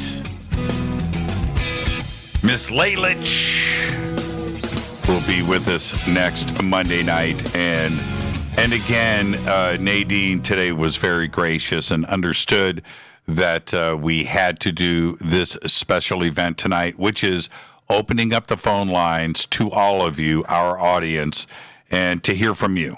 Very, very intense day today here in the United States. It's been a very intense week on top of a very intense 3 months. And there you go. So we decided to open up the phones. Also for me, too, as well. I just couldn't, with everything that we have been dealing with over this last week here in L.A., and then everything that went down today and continues to go down across the country, everything that went down in front of the White House today and everything else. I just couldn't concentrate on doing a show tonight, and I didn't want all of you to go through that as well because there are other things on your mind. So Nadine will be with us Monday, June 8th. And there you go. All right, so with that, 747-228-2051 is the number. I want to hear from all of you across the United States, around the world. What is going on in your community? Are you safe? What went down last night? And what are the answers? How do we somehow try to get back to normal? This is Fade to Black. I'm your host, Jimmy Church. Let's go back to the phones. Hi, you're live on Fade to Black. Who's calling? Hey, Jimmy. This is OG Fade or Not, Jeremy Allen Maddock from Fort Myers, Florida. Haven't called in a while. Wow. Wow. How are you, Jeremy? I'm doing all right. Yeah, I posted, I seen that Facebook post earlier today and seen all what went down. That was crazy. It was crazy. And it, for me, look, I'm a radio host, right? I'm in the media. I totally get that, and posting breaking news like that, which I did the second that the stuff was going down, I thought was important. And if anybody was out there, just farting around on Facebook, may not know what is happening. And then to see that take the turn that it did, for me, I don't want to delete that. That's newsworthy stuff. And it's part of the community and things. But I was like, man, I can't be a part of this red pilling. It was history. I mean, as bad as it was, it's history being made, you know? Yeah, it was it was crazy for me to have to delete those posts, but I had to. I'm not going to have people fight with each other. Yeah. Understandable. And, but like I said, with you saying what happened after the speech, it was historic and what went on, and it needed to be, it was happening in real time. And, but I digress. That's what happened on there. That's over with. It's just craziness what went on this weekend. Besides, it was supposed to be, we were supposed to be celebrating going back to space. Yeah, I know. And yeah. And this it shouldn't take away from it. I mean, we should address what's going on in the nation, but it's insane, man, what's going on. Well, what do we do, Jeremy? I mean, what's the answer? Well, I'm a white person, up front, and I get scared because if I say something, somebody's going to say something against me, whether or not I be for it or against it. And I don't like. I'm like you. When I wrote that post the other day, I have flowers hanging out of my pockets, Right. But we need to have a discussion about it. We don't need to be rioting and looting. We need to have a discussion. Everybody needs to be talking about this, but we don't. I mean, what are the rioters and looters going to do if people start standing up and protecting their property and also protecting their businesses? And then all of a sudden you get a misfire of friendly fire from the National Guard, and somebody gets shot. All hell's going to break loose, Yeah, I know. It's right there. I mean, the thing is, and I know that what everybody wants and what has to happen. I mean, first and foremost, these 4 cops have to be charged and they have to be held accountable. What happens in court with the jury and all of that's the system, and they've got to go through that.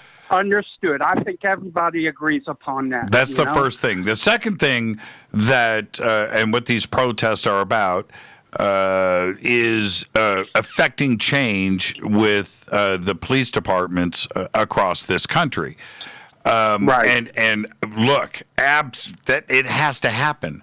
How can you? This is the thing. This is what is so important. How can you go and weed out every single bad cop in the country that would have a tendency to do such a thing? I don't know. You can't. That's impossible. Yeah. I will say this, though, that bad cop, good cop, just a cop in general. Every single police officer in this country has to understand something. You are here to make sure that laws are obeyed. Okay? That's it. You are not here to kill people. That's it. That's it. That's it. Yeah. You know, that's the end of it. That's the end of it. That's the end of it. Exactly. That's the end of it. I don't know how it's possible, but that's the discussion that has to be had from the top down. The top down. Right, exactly. And my buddy, he works in the county over. He works as an officer in the jailhouse, you know, and he's one of the most chill guys in there. The prisoners love him because he's the most real. And it's a small town. Everybody knows everybody. So it's basically, I call him up and get the status report of people that we went to school with, whether or not they were arrested this past week. But the thing is, you know, like he said, it all comes down, it's adult babysitting, really, you know, and you're keeping the guys in line in there, and it doesn't matter, you know, what their color is and everything like that, but it's just, we all got to have a discussion, you know, I mean. It has to happen from the top down. That's it. That's the only solution. I mean, how is it possible to get back to normal after coronavirus? That we're talking about a couple of years of hard work on this planet to get back to where we were in December. I don't know how that part was going to happen, and now we're dealing with this. And it's craziness for the people that had businesses that they were struggling to reopen, and then to be going through this. I'm talking about restaurants, you know, stores, clothing, businesses that were closed. You know, employees that wanted to come back to work. To come back to what? Yeah. You know, and life savings thrown away. I mean, just in an instant. Over what? Over a pair of shoes. Tonight, Pier 1 Imports companies closed down. They're shutting down all their businesses. You know, they're folding. You know, and that's a major company. What about these mom and pops? You know, they haven't been, for 3 months, they have not been able to make, you know, payments to their employees, paying for rent, you know. Yeah, I know. And it's a shock to the system personally for all of us as individuals. It's a shock. It's a shock. It's a shock. It was already something that was so traumatic for all of us to be dealing with, right? We were already in the craziest of situations, the craziest of science fiction, the craziest of the craziest, and here we are now. It's too much. It's too much. Yeah. Jeremy, I want you to be safe. How's your community? Here in Fort Myers, there were protests, but they were, you know, everybody was getting along. The rest of Florida, well, that's another story. Our COVID-19 testing area that the National Guard was helping out with, well, they had to leave today because they had to go help with the protest in other major cities like downtown in Miami, south of us, up in Tampa, in Orlando, in Jacksonville. And you know, that's where the bigger cities it's going down, you know, but it's just, I think in the bigger cities, and you feel the frustration. You do. You feel the frustration, but it's like we were saying, it's just a major discussion's got to be had. That's it. Jeremy, thank you for the phone call, man, and go back Lee Tappy. Go back Lee Tappy, Jimmy. Thank you, and to Rita, and you guys have a good evening, and everybody stay safe. Love y'all. Thank you so much. Jeremy Allen Maddock, absolutely OG Fade or Not. Has been with this show since the very, very beginning. I don't hear from him often, once every few years, but there you go. Took this thing that we're going through in our nation to have Jeremy call in. With that, let's go back to the phones. Hi, you're live on Fade to Black. Who's calling? Hey, Jimmy, it's Shauna from Austin. How are you? How are you doing? I'm doing all right. I found out Jordan Maxwell's okay, too. I heard him on the radio recently. Yeah, very good. Very good. Very good. What's going on in Austin? You guys safe out there? I haven't seen anything negative as far as the current news, but I really wanted to bring up something about what Linda Moulton Howe said. Really struck me as interesting. May I talk about what Linda was talking about the other night? Sure. I'll tell you what. There's a illness down here in the South called Naegleria fowleri, which is caused by people who use neti pots, which is to clear out the sinuses, right? Okay. And that gets up the nose, and it's a brain-eating amoeba. And when she said that the point of entry of COVID-19 is very critical in the treatment, that they give people, like people who get it up the nose, can't do the respirator. They got to turn on their stomach because it actually shuts down the part of the brain that signals the rib cage to move up and down. Mm-hmm. That really struck me because of knowing about Naegleria fowleri, that brain-eating amoeba that's already down here in the South. All you got to do is swim in the wrong swimming hole. That stuff gets up your nose, or do a neti pot without treating the water properly, and you're gone. People in the South die of that a lot, frequently. So she has a really valid point. I don't like vaccines either, but I love Linda Moulton Howe because she does real research. Thank you so much, Shauna, and thank you for reminding us of that. And I just want you to be safe. I'm glad that Austin is calm, cool, and collected. And I'm just counting the days when this stuff ends here, not only here in Los Angeles, but across the country, and we can start to rebuild our lives. Thank you so much. Be safe out there and go back Tepe. Go back Tepe. There you go. Shauna from Austin, Texas. And, 747-228-2051. Let's go back to the phones. Hi, you're live on Fade to Black. Who's calling?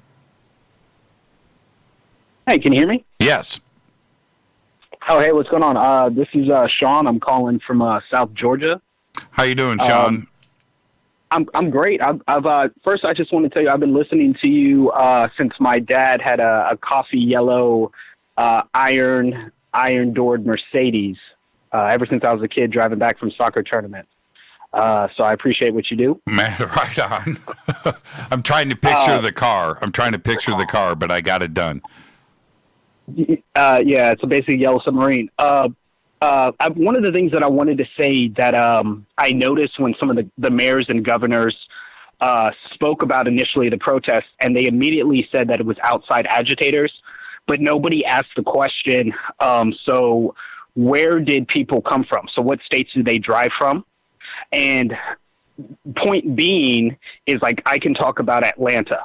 So last night, they arrested about 151, 157 people. Turns out when the mayor came on television, only 24 of them were from out of state. They're actually not from out of state. Okay, here's the trick. They're just people who live in Atlanta who have identification from other states because they moved there and they never changed their ID. Okay, it's also downtown is where the universities are at. Okay, the most dangerous times in Atlanta are during the holidays and during the summertime when the kids don't have anything to do. I've watched the live feeds. A lot of these people who are doing the protesting, who are doing the looting, who are breaking things, are younger, displaced people who live in the neighborhoods in Southwest Atlanta and around the surrounding areas, or just young people in general who have nothing to do during the summer, and then a few older people. But most of the people who are doing the violence are 25 and younger. Please don't believe that everybody's violent. This is less than 1% of the population who are doing these things when they're out there. They're normally young, If you don't understand the area when they're showing you a depiction on television, you don't get the context of who's actually down there. If people who have lived in these areas, who see the footage, can tell you exactly what's going on there, where those people are from, what people are doing. Don't believe everything that you see. Okay. Yeah, all outside. That's a really good point. But and to extend onto that, the last couple of days, Rita and I spent, and remember, today is Monday, so Friday, Saturday, Sunday, we spent, and I had Coast to Coast on Saturday night. We spent the entire day watching the 5 local channels here in L.A. with what was going on. We're trying to stay up on top of the news, and we've got kids and everything else and family, and we're watching this. And I'm watching the looting going on, and I can tell you, man, by the faces of the kids, 18, 19, 20, 21, 22 years old, male, female. Pretty good mix, too, by the way. I would almost say, this is L.A. I can't speak for the rest of the country. But, man, it's like 50-50, male and female, going in and out of these stores looting. It's that part of it.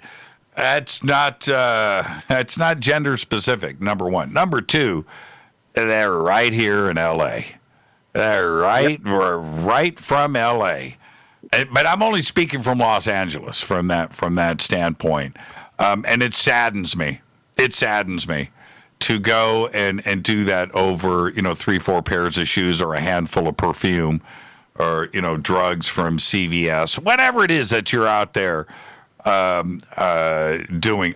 We watched this guy live on TV, Sean, yesterday. They broke into a car stereo store, watching it live. Dude comes out of the stereo store with like a 50-inch flat screen TV. Okay? It's not in a box. He grabbed it off the counter, right?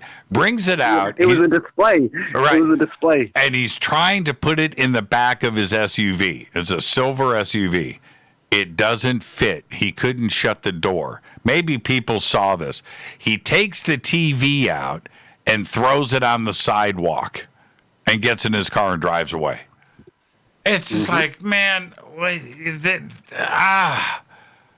it's mind blowing, absolutely mind blowing. What is what is going through the head of a person that would do something like that? I have no idea. Criminal, absolute criminal mentality. So there you go.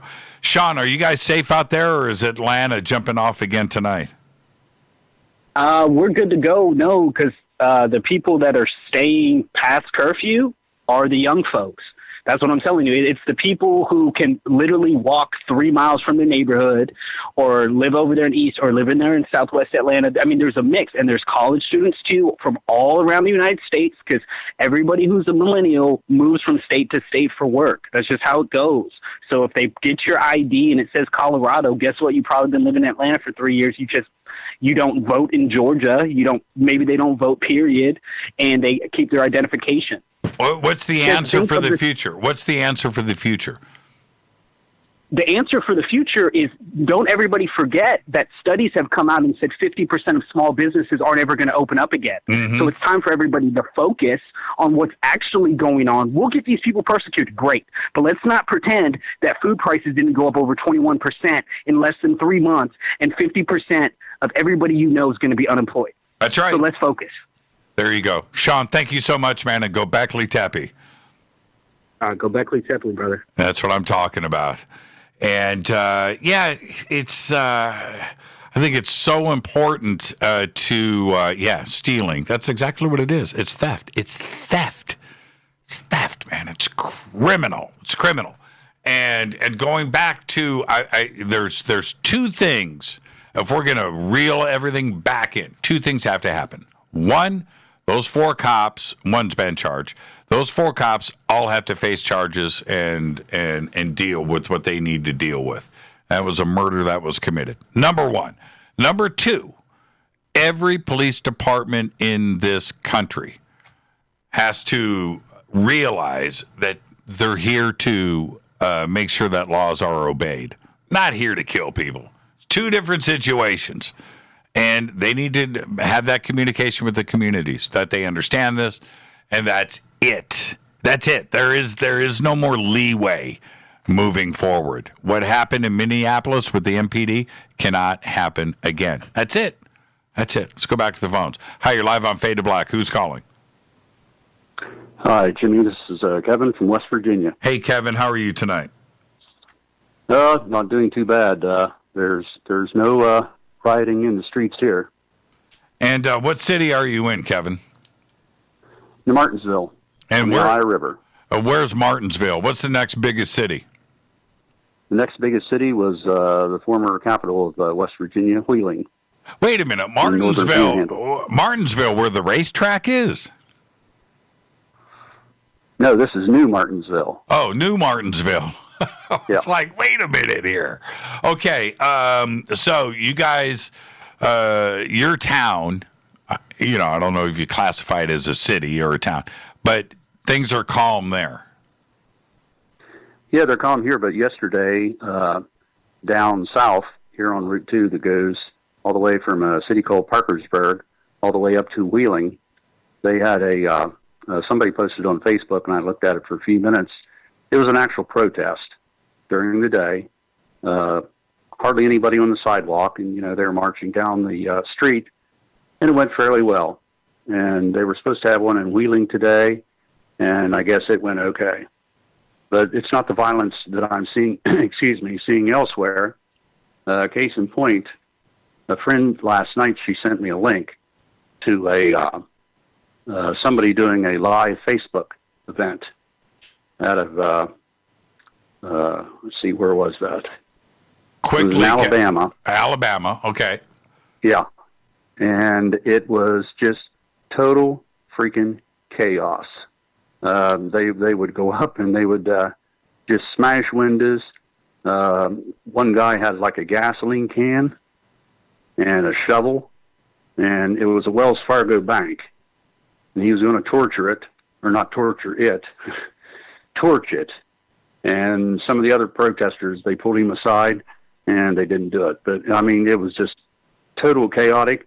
And the worst thing I saw, they saw an American flag, pulled it down, set it on fire, couldn't really get it to go on fire, so they, doused it with some gasoline. And then they pulled down the Alabama state flag and did the same thing. And I'm thinking I'm not even a resident of the state, but I'm a citizen of the United States, and I was outraged when I saw that. Well, I'm just glad that you're in a spot where it's safe. It's crazy out there, and I know that after the show tonight, that Rita and I don't have a choice. We have to make sure that we're safe, and we've got to watch the local news and the live broadcast and see where all of this stuff is. It's getting closer and closer to our community, and it's a frightening thing to go through. And we have our parents and we have brothers and sisters and nieces and nephews and sons and daughters that are all a part of our immediate family, and it's absolutely crazy. It's crazy. Kevin, thank you so much. Give me a Gobekli Tepe. Gobekli Tepe. That's what I'm talking about. Thank you, Kevin. Be safe out there, and we'll see you tomorrow night right here on Fade to Black. I've got to take a break. Let's get that in. This is Fade to Black, 747-228-2051. We're doing a very special event tonight. Nadine Lalich will be with us next Monday, rescheduled, because tonight I'm opening up the phone lines. More of your calls are next. Stay with us. Hi everybody, this is Rob Halford, the Metal Guard on JimmyChurchRadio.com.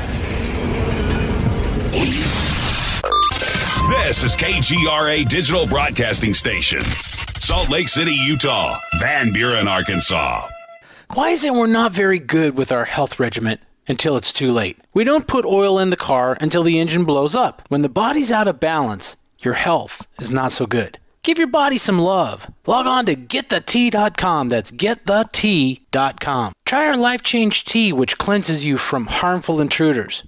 A clean colon is one of the ways to bring the body in balance. We also carry organic supplements to help you get where you need to go. So do your body a favor. Log on to getthetea.com. That's getthetea.com. You can even visit our sales page to save some dough. Does anybody call money dough anymore? Anyway, if you're looking for short, helpful health tips, go to YouTube and punch in Health Matters Now. That's Health Matters Now. So, log on to getthetea.com, shop, get balanced, then learn some cool tips at Health Matters Now. You'll be glad you did. That's getthetea.com. Your contact for current news and trending topics. KGRAradio.com. This is Jimmy Church of Fade to Black, and I only drink Fade to Black blend coffee from River Moon.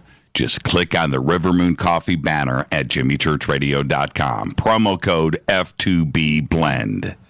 So are you tired of being tired? Well, then it's time to get the tea. Hey, it's Lisa here to tell you about this all-natural, all-organic tea I've been drinking that has had great results for over 20 years. It's called Life Change Tea, and it's specially formulated to help detoxify and cleanse your kidneys, liver, colon, and blood all at once. The colon is one of the most ignored organs in the human body. The faster that waste is eliminated from the body, the less time that waste sits in our intestines, spreading toxins to our bloodstream.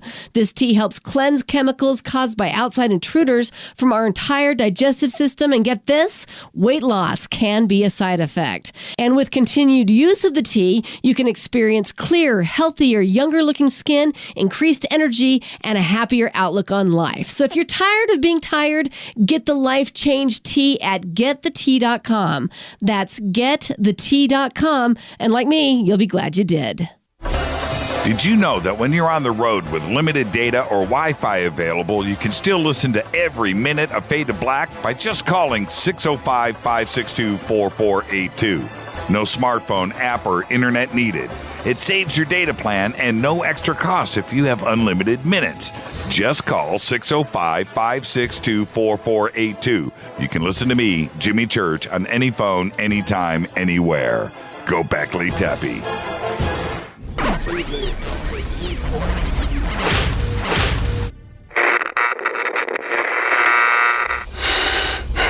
You want to know a secret? I love ponies. I really love ponies. I'm serious. I couldn't stay sane without ponies to brush. Why Fade to Black? Because you never got that pony, damn it. This is Fade to Black with Jimmy Church on the Game Changer Radio Network and KGRA, the Global Radio Alliance.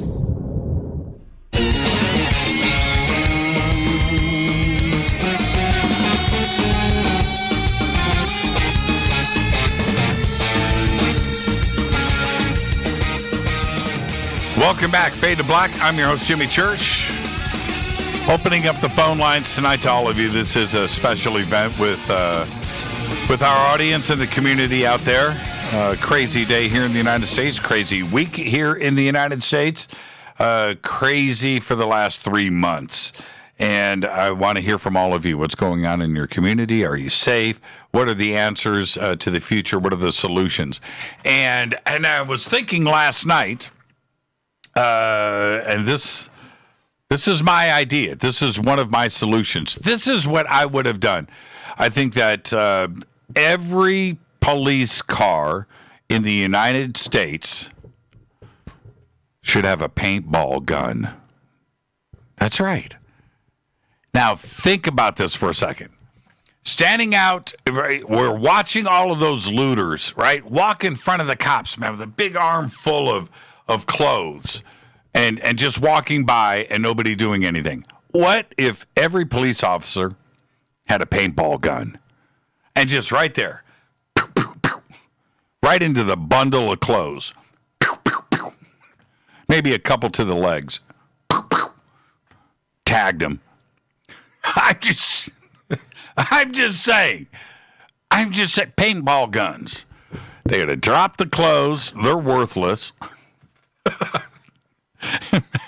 Couple in the back while they're running away.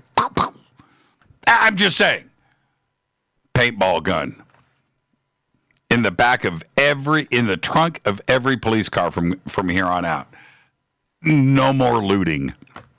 No more looting. That's it. Yep. Paintball guns. Let's go back to the phones. Hi, you're live on Fade to Black. Who's calling? Hello, Jimmy. Hi, who's this? It's Joe Rich from the Rock of Staten Island. How are you guys doing out there, Joe? All right there, buddy. Great theme for a show. I think it's really great for the theater nuts out there to be able to vent some feelings. Well, how are you doing? Are you guys safe? Well, what's going on in Staten Island? Any protests? Well, there was an incident not too far away last evening. Well, I slept through it. I figured a nap. My wife told me all about it. They're this housing complex, let's say about maybe a half mile down the way, or so a mile, and they had helicopters, and they told the people, they said, go inside, do not be out. The NYPD locked it down within an hour. It was done quiet silence. So what are the answers for the future, Joe? What are the answers? Well, I can't tell everybody what, to do, but I would say that the human race really at this point, and as you know, we all need to be ready to shift into that next paradigm where, we could actually learn to really that Spagno there, you guess about the seventh dimension thing, the ascension. It's kind of we had to take this trial, this horror, sickness and death, and I believe even she said that there'd be many, sacrifices and things like that, and hardships. And I tell you, it's maybe a bit of a grudge. If we could make it through this, all of us, and keep our heads, calm and not get stupid. I think that we need to make that leap into the future, and be ready for, maybe colonization of space and growing as individuals spiritually and everything else, and stop judging each other, the judging the people who may, believe one thing and judge everybody else wrong because they believe what they do and so on. All that's kind of got to stop. That's been the trouble all these thousands of years. I'm right, you're wrong, And old pastor said, hey, listen, if I'm God, you must be the devil. You know what I mean? And I think the answer is really to look ahead and just get through this, Thank you so much, Joe. Words of wisdom, my friend. Be safe out there, okay? Well, you got it, buddy. Hang in yourself there. Yeah, I hear there's military in Sacramento. I got a friend out of San Francisco.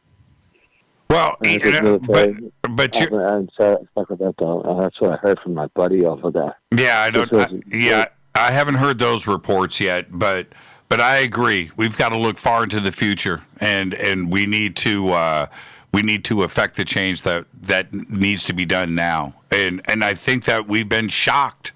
It's time to tap out. It's time to tap out. We need to be different. All of us. And I want to thank you for those words, Joe. Be safe and be well, my friend. Well, you too, brother. Take care. Be well. Go Beckley Tepe. Joe out in Staten Island. And I'm answering calls in order. Okay, this is your show tonight. And let's stay on it. Yes, it's you. You're live on Fade to Black. Who's calling? Oh, Jimmy. Oh, Brent. What's up, man? Oh, just having a jolly old time while, all this is happening. Well, the thing is, you call in once a year, but I know your voice. So there you go. How you doing, man? How you guys doing? We're doing good, hanging in there with all this quarantine and all this craziness. And, I was calling in because my little town got some pretty bad news publicity over the last day or so.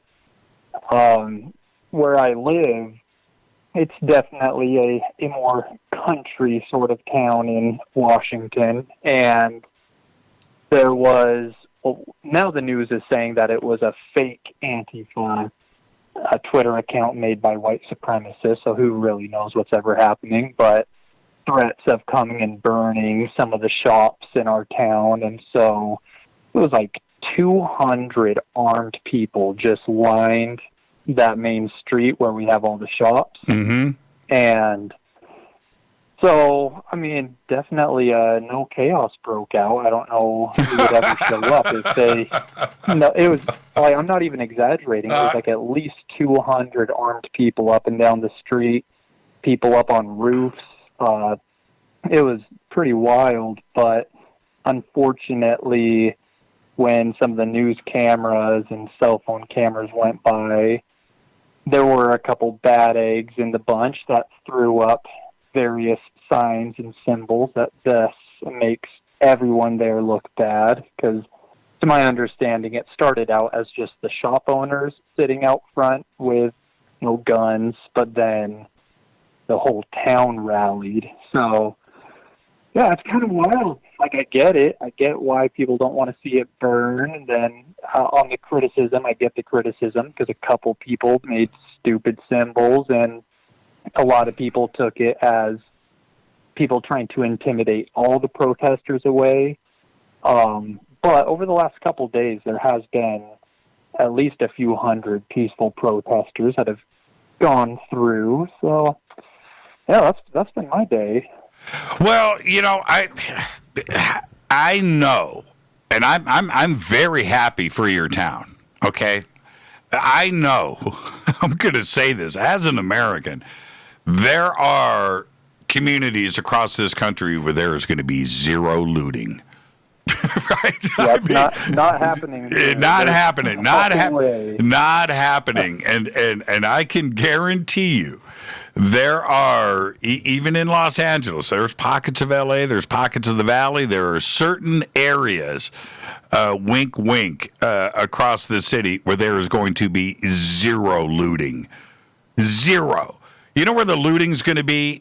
Like where it was. It's sad, but Rodeo Drive or, Melrose or, Santa Monica, the malls down in Long Beach where this stuff was going down at, there's no community protection there. There isn't.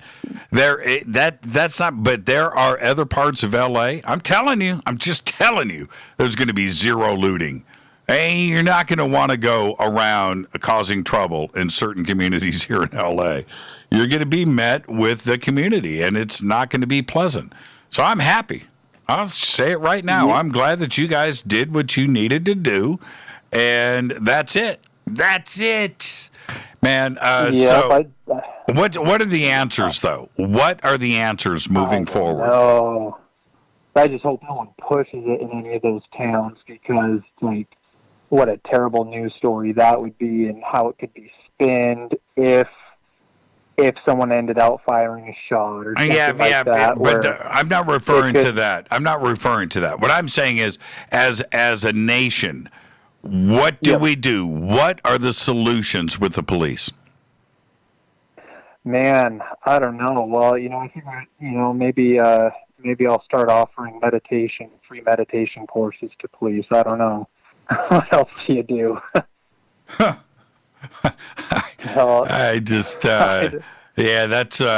sounds like stand-up comedy. That sounds like stand-up. I mean, I'm kind of serious. Yeah. Oh, I'm serious too. No, I mean, wow. That would certainly affect a change. So, well, listen, man. How's the band? Oh, it's things like when it comes to having, I finally had like a live group that was rehearsing and getting stuff ready, but now it's been 3-4 months since I've been able to see any of them. So who knows, so I'm just, still working on stuff myself like usual. But, speaking of music, are you tuning in on the 12th to the live stream of Pain? I will be. Oh, man, I know. I hope I can. That's right at the time that I got to go pick up my daughter. So it's Well, I everybody's gotta figure something out. Yeah, everybody's keeping me posted on that, so it's going to be great. So listen, inquire within, everybody. Go and follow, like, subscribe, head over to the website, and just thank you so much, man. Be safe and be well. Yep, love you guys. Go Bagley Tappy. Oh, yeah. Brett. Oh, man. Going down live up there, the thing is this, to have... I saw the news reports with the town all getting together and lining up in front of the storefronts up there, and I was blown away. And I'm 100% cool with it. You've got to, especially if you don't have the right amount of local law enforcement to be in play there. Have the town get together and go, we're going to deal with this on our own. But that's not going to happen here. It was incredible to see. Hi, you're live on Fade to Black. Who's calling? Oh, am I? Yeah. All right, Jimmy. This is David Christopher. Hey, David. How are you, man? All right. Hanging in there. It's crazy, the things that are going down right now. Yeah, there's no question about it, man. I understand the anger that's behind it. I'm an African-American individual myself, right? Mm-hmm. But it's like I said in my text messages, I don't agree with the looting and things like that, because that's not how you solve your problems. Okay, that's just a disservice to the memory of George Floyd and other people that died at the hands of racism and the police. Okay, so that's number one. So now, number two is that I'm listening to the calls, and I listened to your show for years, okay? And, a lot of the callers, they say, you're asking a simple question, what can we do to change the situation? And I have not heard one person say, well, obviously we have to get the police department to change this policy of what's going on and how they do business. Period. Not one. Mm-hmm. Not one. Mm-hmm. And I think that is part of the problem, and it illustrates a thought process that people just don't want to get involved, or I don't know. So I don't know what that is, but I find that disturbing, because that's how things propagate. It will continue to propagate because people are not sitting down and actually answering the question, with a solid answer. It's one thing to say, solve everything with love in your heart and everything like that, but things don't get solved that way. You solve it with deciding as a community, as a group of people together, and saying, you know what, that's it. You know what, we just everything that these police departments are doing, they have, just hands down, they have to change the policies straight up. These problem officers that have created this type of situation, you need to find a way to check and balance and get rid of them if need be, and start over the whole process. Now, overall, you're right. You're right, David. Let me say this though before I let this thought get away from me. The memory of what has gone down over the last week, and the legacy of it, and the way history might be looking back at this, is the looting. Yes. And that's not right. That's what you want to learn from this. That's not what. I mean, you have college campuses where college kids they'll riot and destroy a town after a college game, losing just different ethnicities. Okay, and this is no different. So I mean, it's like people are ascribing a different type of qualification to the rioting, as if it's going to be any different. You got young black kids or mixed group of kids rioting and doing all this dumb stuff. That's what they do. They're kids, okay? So there's no distinction being made with that.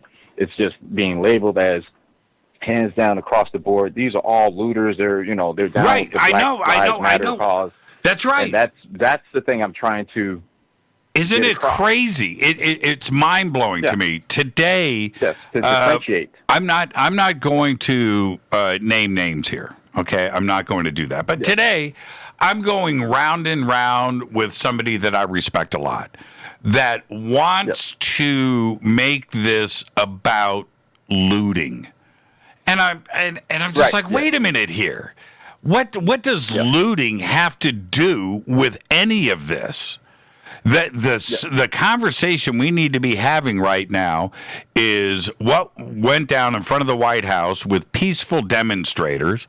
Curfew, no curfew, I don't care. What went down there? What is going on? The reason for these demonstrations across this country, and what went down in Minneapolis? And we can't make George Floyd the scapegoat for that, right? Because it's not. It goes down across this country. And let's not, and David, I'm not dumb, okay? Listen to me. You would have thought that what went down in 1992 in Los Angeles, okay, on videotape, a Simi Valley courtroom, and how L.A. blew up in a second. I'm talking about just like that. And we didn't learn from Rodney King. As crazy as that, I mean, this town went up in flames. And wasn't that enough? Didn't we learn from that? No. That was the most horrific video. People are still making the same mistake, Jimmy. That's what I'm saying. But before I don't want to cut you off. I'm sorry, but I want to make one other just overall statement, right? Right. That people need to also be aware of like these changes that are in the environment, because that's the overriding concern overall. Okay. And I followed this for years and years, and I've talked with my family. If you talk to my family right now, my mom, my sisters, and them, they'll tell you, well, yeah, Dave has been noticing the chemtrails and putting all these pieces together for years, and that they're hiding something. They've been like people getting rid of their high-end cars. These Mercedes that are out here for sale for like $8,000 that they started selling off like 2 years ago, or more, and Upbeat a year ago. So like 2 years ago, I started seeing BMWs and used car lots and Mercedes. I'm like, oh, okay, somebody's in the know. Okay, so the overwhelming thing that's going on is the environment. So I don't know if this is a tactic to take our minds off it, along with the COVID-19. Right. But I'm telling you right now, there's something going on with the environment, and they shut down the whole world for this. The whole world, okay? Because they know what's coming, okay? And they're being hush-hush. Now, people don't need to be afraid or scared, because if you know what's going to occur, you can prepare for it, So, but for me, I worry about my young grandniece who's like 7 years old now, and I see like all the possibilities of what she wanted to do and what she could be in life. Okay, and kids her age, like how do we prepare a good future for them? All this. The race issues and the COVID-19, yes, we have to get through it amicably. We have to make sure the society still stands so that we can build upon that. But the overriding issue is the environment. There is an environmental emergency that's going down. The weather's changed. They're hiding this information. And I'm just saying from my perspective, that is the most important thing. So we cannot be looting and destroying and burning things down when you have all this other issue on top of that. Well, what do I do, David? David, we have a problem here. What do I do with my Bentley convertible? Well, that's just gonna have to, you're gonna have to use it for like protection. If you got like a solar panel, not solar panels, a sunroof or something, shade your you're right. Windows or something. Well, what I can do, I can give it to you, and I can get rid of the guilt. I won't you drive. It, Jimmy. You would drive it, David. You would drive it. I'm anti-money like that. That's I guess that is an issue. It is an issue. No, I don't have a Bentley, David. That's my overwhelming concern, though. I don't have a Bentley. Come on, man. Yeah, well, if you did, you wouldn't be working. You wouldn't be doing what you're doing. I'm sure. You got that right. I know. You got that right. Show, yeah. Yeah, but this is what I hate to see things get to where they are right now, and I know especially after today, not after this week. This week was bad enough. Today was something that everybody now can understand. We are one video. We are one crazy moment from really a really bad situation, right? Where we're not going to be able to get out of it, and we need to just take our foot off the gas, back up, and realize that what, we got to make some changes. They start at the top of every police force in this country. This needs to be recognized, talked about with the community. Those changes need to be made, and admissions need to be made out in public. And real changes, Jimmy. Real changes. No, that's what I'm saying. That's what I'm saying. This is what we're doing. Yep. Because people, I'm surprised that people went this far. Myself, I'm not surprised at the anger, but I'm like, just wow. Doesn't it make you? Were you, as a black man, when you? Full admission here. I'm white. You're black, right? And we're having a conversation, right? So, which is this? As a black man, when you see these protests, these peaceful protests, with every segment of the community out there walking side by side. That's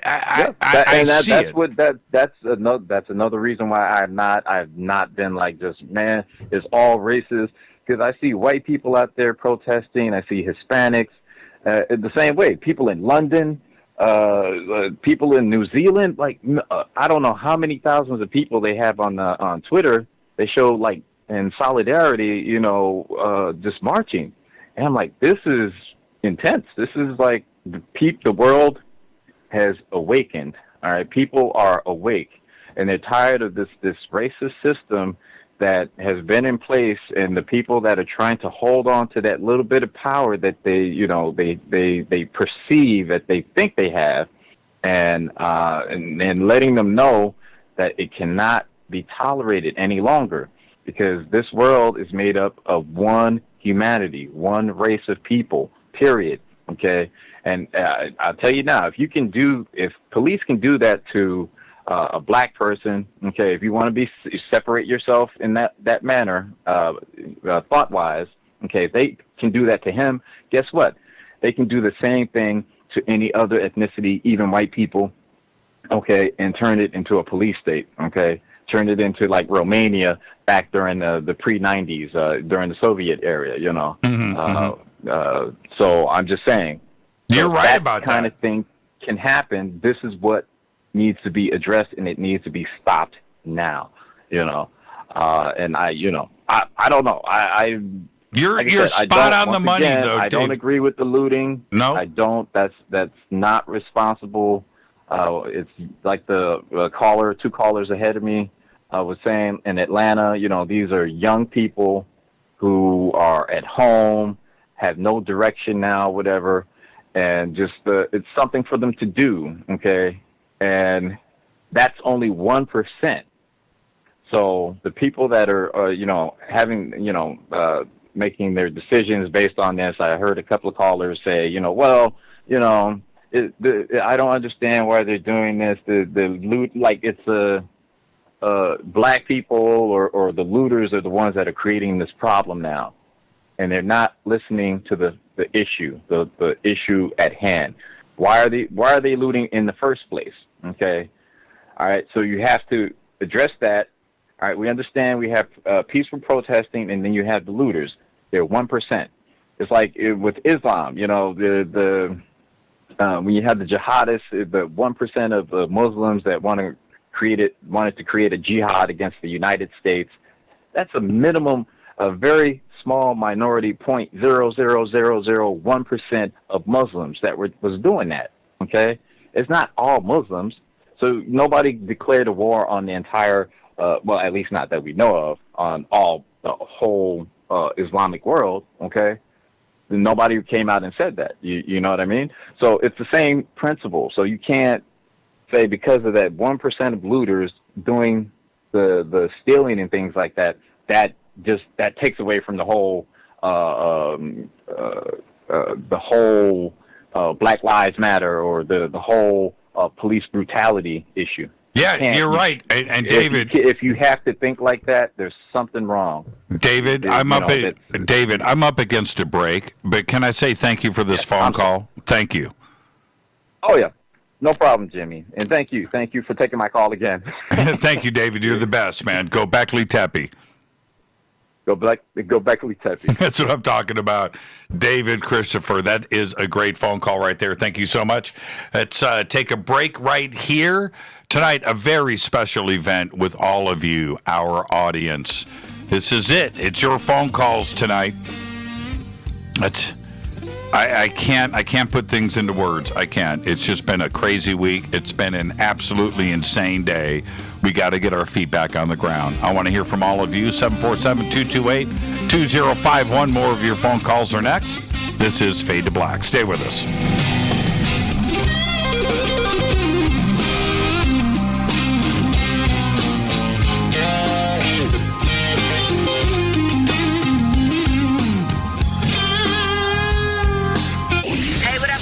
Vivica Fox here, and you are listening to my boy, Jimmy Church, on JimmyChurchRadio.com. Despite popular opinion, reading a book will not make you smarter. But listening to Jimmy Church will. This is Jimmy Church of Fade to Black, and I take Life Change Tea supplements every single day. It's what I do. Click on their banner at JimmyChurchRadio.com. When you take the beans from Central America with dashes of Indonesian and African mixed in and then roasted to the dark side of Fade to Black, you create the ultimate brew of fringe. Introducing the Fade to Black blend from River Moon Coffee. Yes, River Moon's darkest customized roast was created for the love of Fade to Black.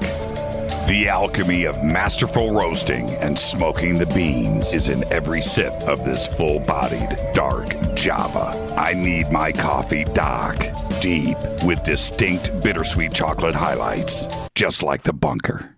Leaning further into the darkness of the roast is Fade to Black blend from River Moon Coffee. Just click on the banner at JimmyChurchRadio.com and use the promo code F2BBLEND for 15% off of your order today. Go Beckley Tepe. Hello, my name is Billy Carson, and I am a best-selling author and the founder of ForbiddenKnowledge.tv. Together with my team, we have built an all-new conscious streaming TV platform designed with every family member in mind. If you have ever wanted to travel the world and attend lectures and workshops from your favorite speakers but weren't able to, look no further.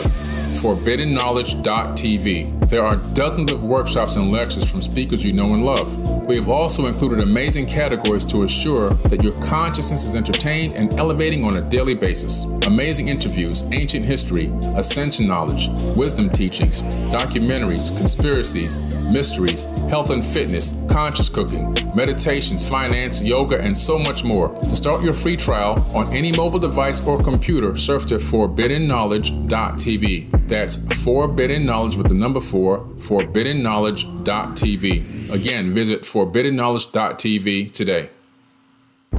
Are you intrigued by Paranormal Talk Radio? You'll love the new Paranormal Radio app from TalkStream Live.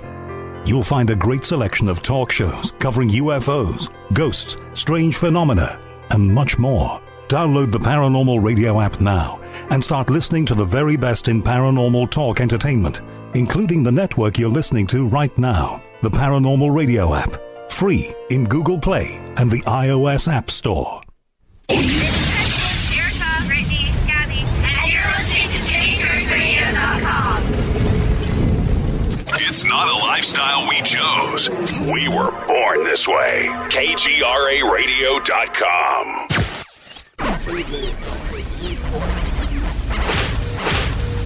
This is KJCR at JimmyChurchRadio.com.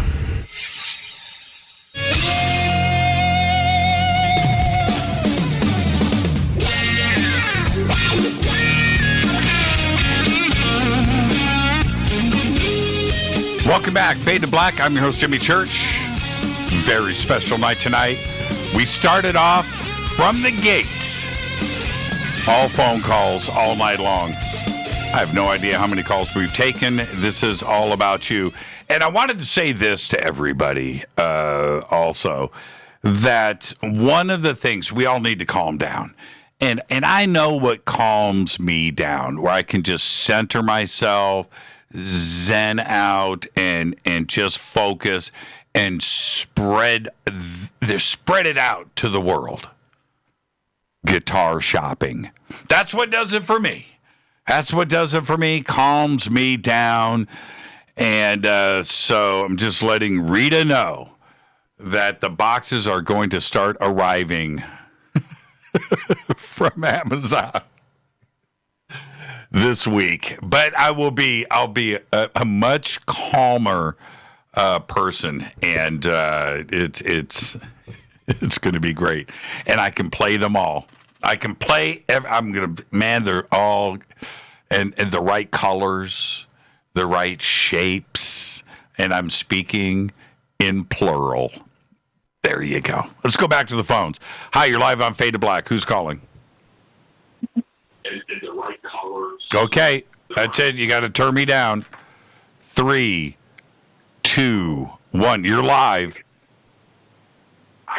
Okay, see, I can't. You got to be ready to go. You got to be ready to go. So let's see who is ready. You've got to be ready. Hi, you're live on Fade to Black. Who's calling? Hey, Jimmy, it's Keith. It's who? Keith. Keith. Yeah, I called last time, and my YouTube name is The Bee's Nest. Okay, how are you, man? I'm pretty good. How are you, Jimmy? I'm doing good. Where are you calling from?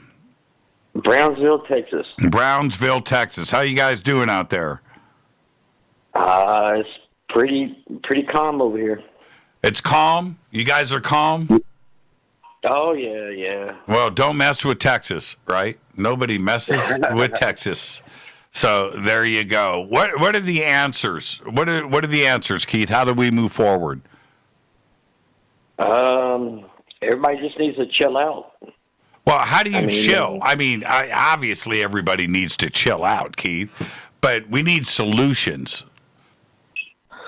Solutions. Hold the police accountable. Yep, that is a solution. Like I said, like last time, back in the late 90s, I had, police, brutality on me. I was handcuffed, and they kept hitting me with my handcuff. So, I was a victim of that. And I agree with you. We need to hold the police accountable. And one of the things that I found pretty shocking this time around was that although the ex-police officer, Derek Chauvin, that had his knee to the neck and killed and murdered George Floyd, there's 3 other police officers there that are absolutely part of the conspiracy. They were there. They didn't do anything. Nobody interrupted. Think they should be charged too? I think they're going to be charged tomorrow. I think they're going to be arrested tomorrow. Do you think that's right? They should be held accountable? You can't. It's to protect and serve. And they needed to be there. That's it, man. Any one of those cops could have pushed Derek Chauvin off and said, "Dude, what are you doing, you idiot? He's handcuffed." And then that's the end of everything right there. That absolutely. Look, let me tell you something, Keith. If you and 3 of your buddies did that to somebody, you would not have the comfort of sitting at home waiting for charges. You would be arrested, you would be in jail, and they would bring charges later. That's it. Exactly. That's the end of the story. It's the end of the story. And there's no difference between a police officer and you and I. Exactly. I mean, the guy, even after, he wasn't moving, he still had his leg on his neck. I mean, the guy was not moving. I mean, it's rather obvious, and I don't want to go and relive that video because I've been traumatized just like everybody else has with it. But if the same situation was with you and your buddies or anybody else that was caught on videotape like that, and you can identify all 4 people like we can in this video, we know who the 4, that's it. Charges filed, in jail. That's it. End of story. Get your attorneys, and you're going to court, or you're going to just admit your guilt. Jimmy, they protect their own. So, I mean, they protect their own people. Well, you can't in this case. You can't. No. Yeah, there's no way on this case. No, there's not. No, it's on videotape. Now, if it wasn't videotaped, right, and now it's these guys covering for each other, that's a whole nother situation. But that's not what we have here.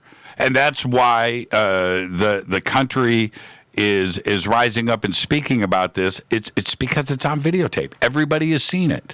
Everybody. Yep. So I expect the AG of Minnesota to announce the arrest warrants and collecting up the remaining 3 and pressing charges or bringing formal charges later.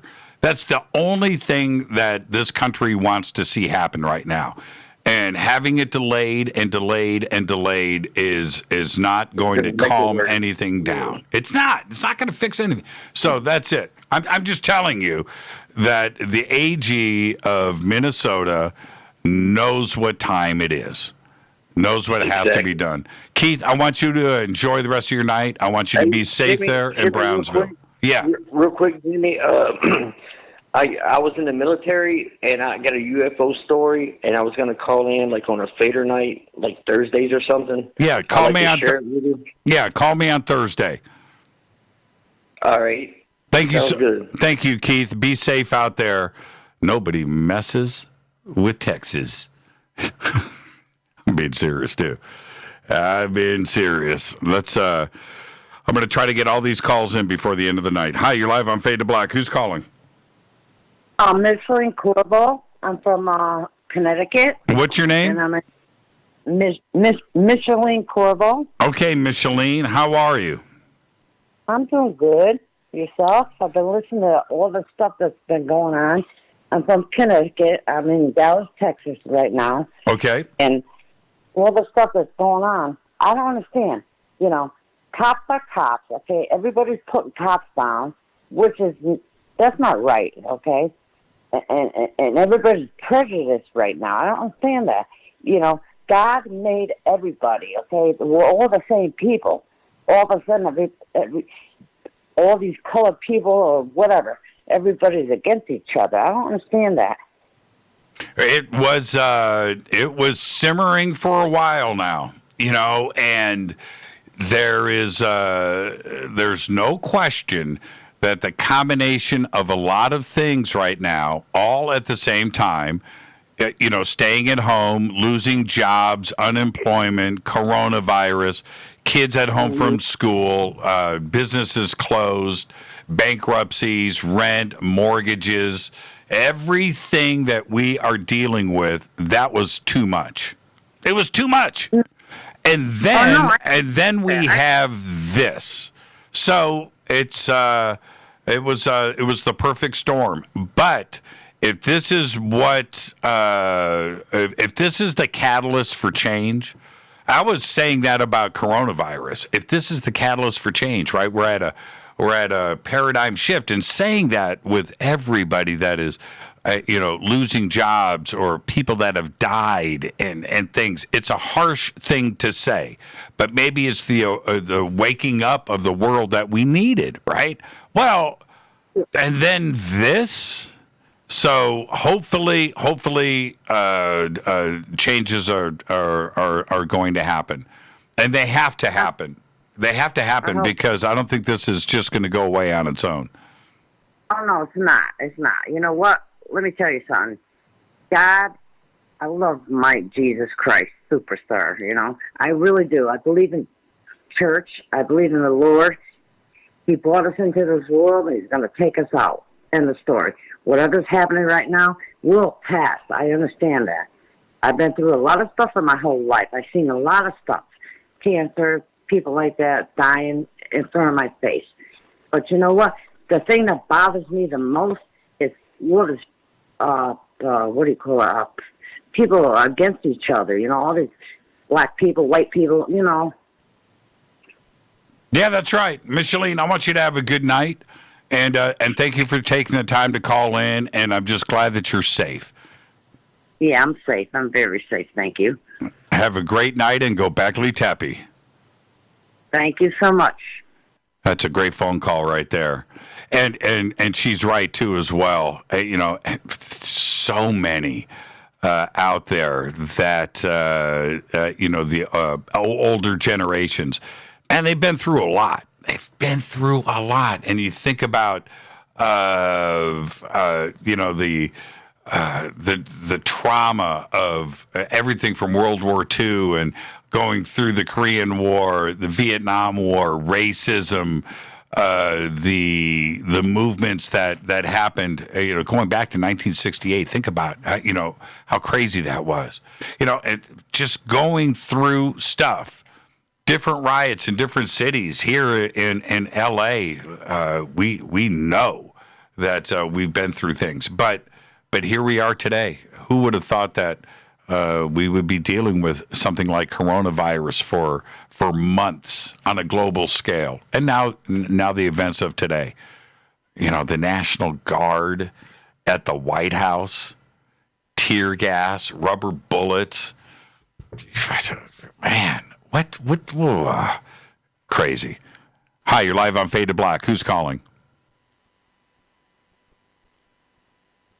Oh, that's my bad. I did it again. I'm just one mouse click away from making sure everything is good.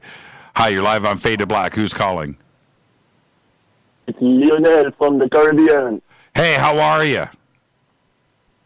I'm fine. I'm glad to hear you. All right, you guys aren't protesting out there in the islands, are you? Not at all. No. And how do you feel about the events in the United States? Are you getting it on the news? Yes, I watch a lot of news video on YouTube. A lot of YouTubers speak about it, and I'm focusing on it. I'm curious about it. Yeah, yeah. Do you think that the rest of the world is understanding what is happening inside of the United States? They witness it, but I think most people doesn't really understand the source of the problem. And I'm listening to your show for about 1 hour, and there's one thing that, let's say, annoys me. It's the fact that people say what change the police should make, but we don't talk about what change the black community should make. And I think it's important because both parties have some responsibility in the situation. But I think most people especially white people, don't dare speak on the black community because they're scared to be called racist. So since I'm a black person, I decided to take upon myself to call and give my opinion on it. Okay, and let me. I'm sorry, I have to see something here. Okay, listen, I want you to be safe. And wait. I wanted to say a thing precisely.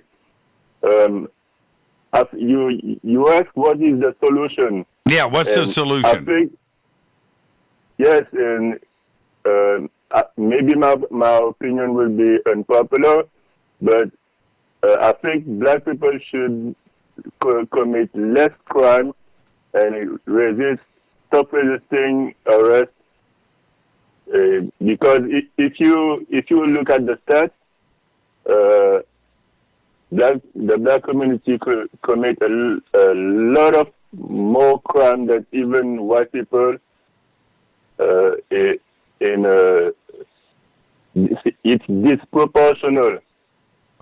Well, it's possible. It's possible. Listen, I'm at the end of the show, and I've got to get to some other calls before the end of the night. But I want to thank you for the phone call and the perspective from everybody around the world is important to us, because it's not necessarily how we view things from inside of the country too, as well as the perception from around the world.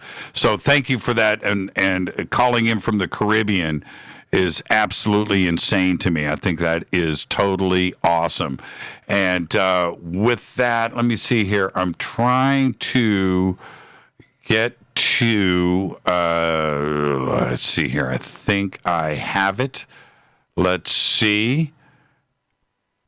Hi, you're live on Fade to Black. Who's calling? My name's Don McKinney. Hi, Don. How are you? Excellent considering the situation.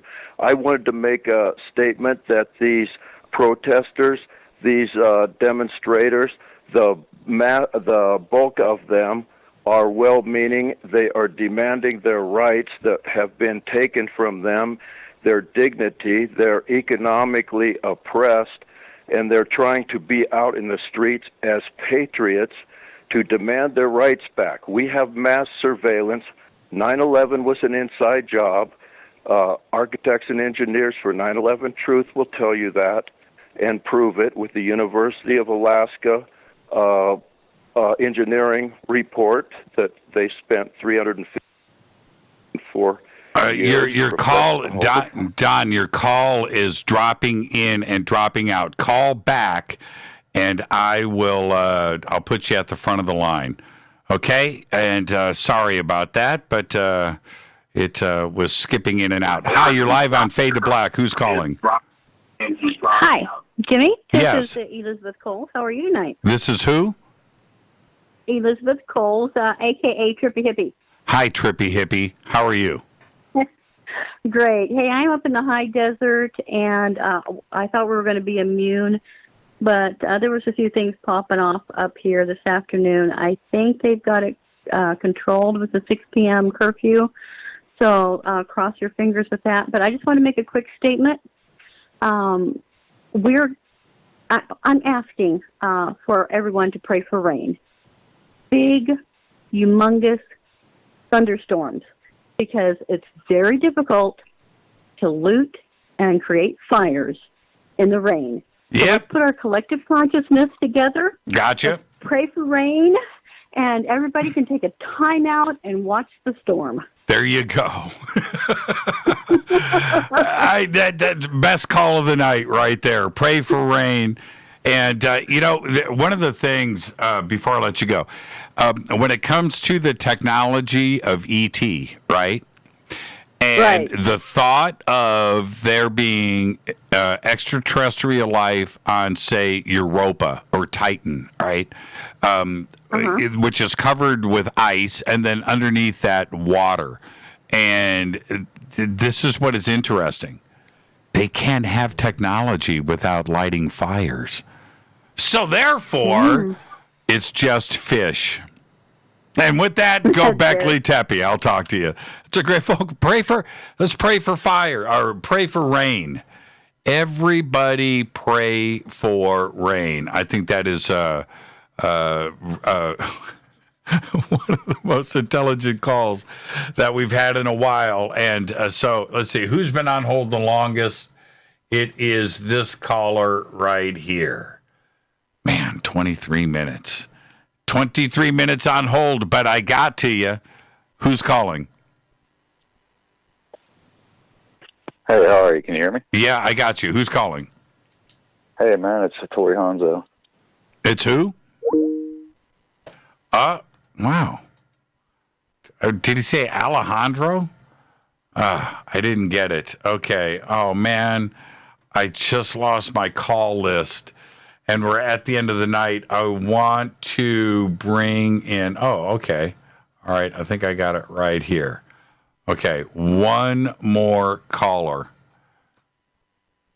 Let's try this one. Hi, you're live on Fade to Black. Who's calling? Hey, it's Steve from Toledo. How you doing, Jimmy? I'm doing good, Steve. I got 2 minutes left, but you're the last call of the night, so it's all good. Well, okay, I'll make it as quick as possible. I just had a comment. You know, you and I are probably about the same age, so this isn't something new to us. We've seen this going on since the 70s,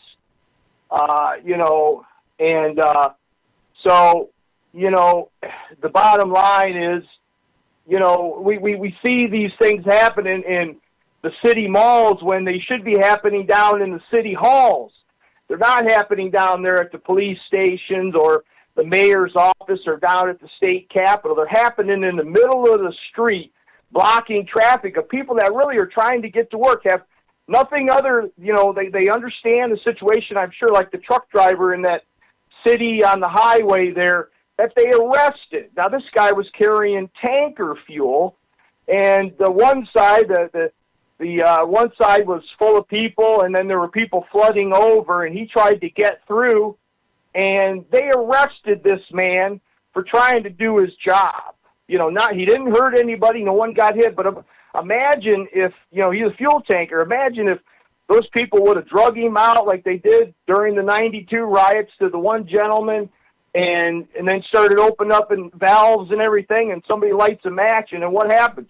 50 to 100 other people are dead because of that incident, that was uncalled for. So, I'm a faith-based person, but with a view like Stephen Quayle, if you know who he is. And, the bottom, where I'm trying to go to is that, we all need change. Everyone needs change. I heard a cop say in Fostoria, Ohio, where they're having the incidents down there, all lives matter. It's not about black lives or white lives or purple lives. It's about all lives, and I believe that if they open the churches back up and say, people go worship, okay, I think that we may have some differences. And then some of these other, high-end preachers, what are they doing but sitting up in their pews with all their money, like people like Joel Osteen? I don't mean to call him out, but, they're not doing anything. We're not hearing anything from those people. Like Martin Luther King, okay? He demonstrated peaceful marches that made progress.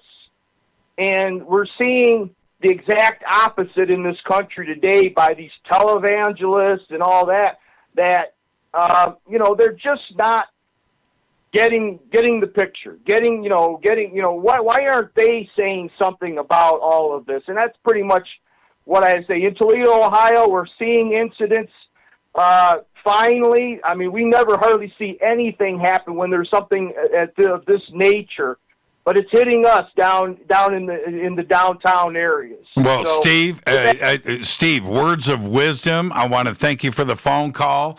I'm up against it because we are going to be off the network in 90 seconds. So thank you for the phone call, and you're right. You're right. More should be happening. And I think my answer is a pretty good one, too, for the looting paintball guns. Fade to Black's executive producers Rita Camurian. Shows produced by Hilton J. Palm, Renee, Dennis, and Kevin. Announcers are Steve Harder, Gene Vitoa, Mark D. Kovar. Webmaster is Drew the Geek. Music, Doug Aldrich. Intro, Spaceboy, spaceboymusic.com. Fade to Black is produced by KJCR for the Game Changer Network, and syndication is KGRA, The Planet. This broadcast owned and copyrighted 2020 by Fade to Black and the Game Changer Network, Inc. It cannot be rebroadcast, downloaded, copied, or used anywhere in the known universe without written permission from Fade to Black and the Game Changer Network. I'm your host, Jimmy Church. Tomorrow night, right here, Eric Rains. Wednesday night, Grant Cameron. Thursday night, Fader Nights. Until tomorrow night, I want everybody to be safe, be smart. Go Beckley Tepe.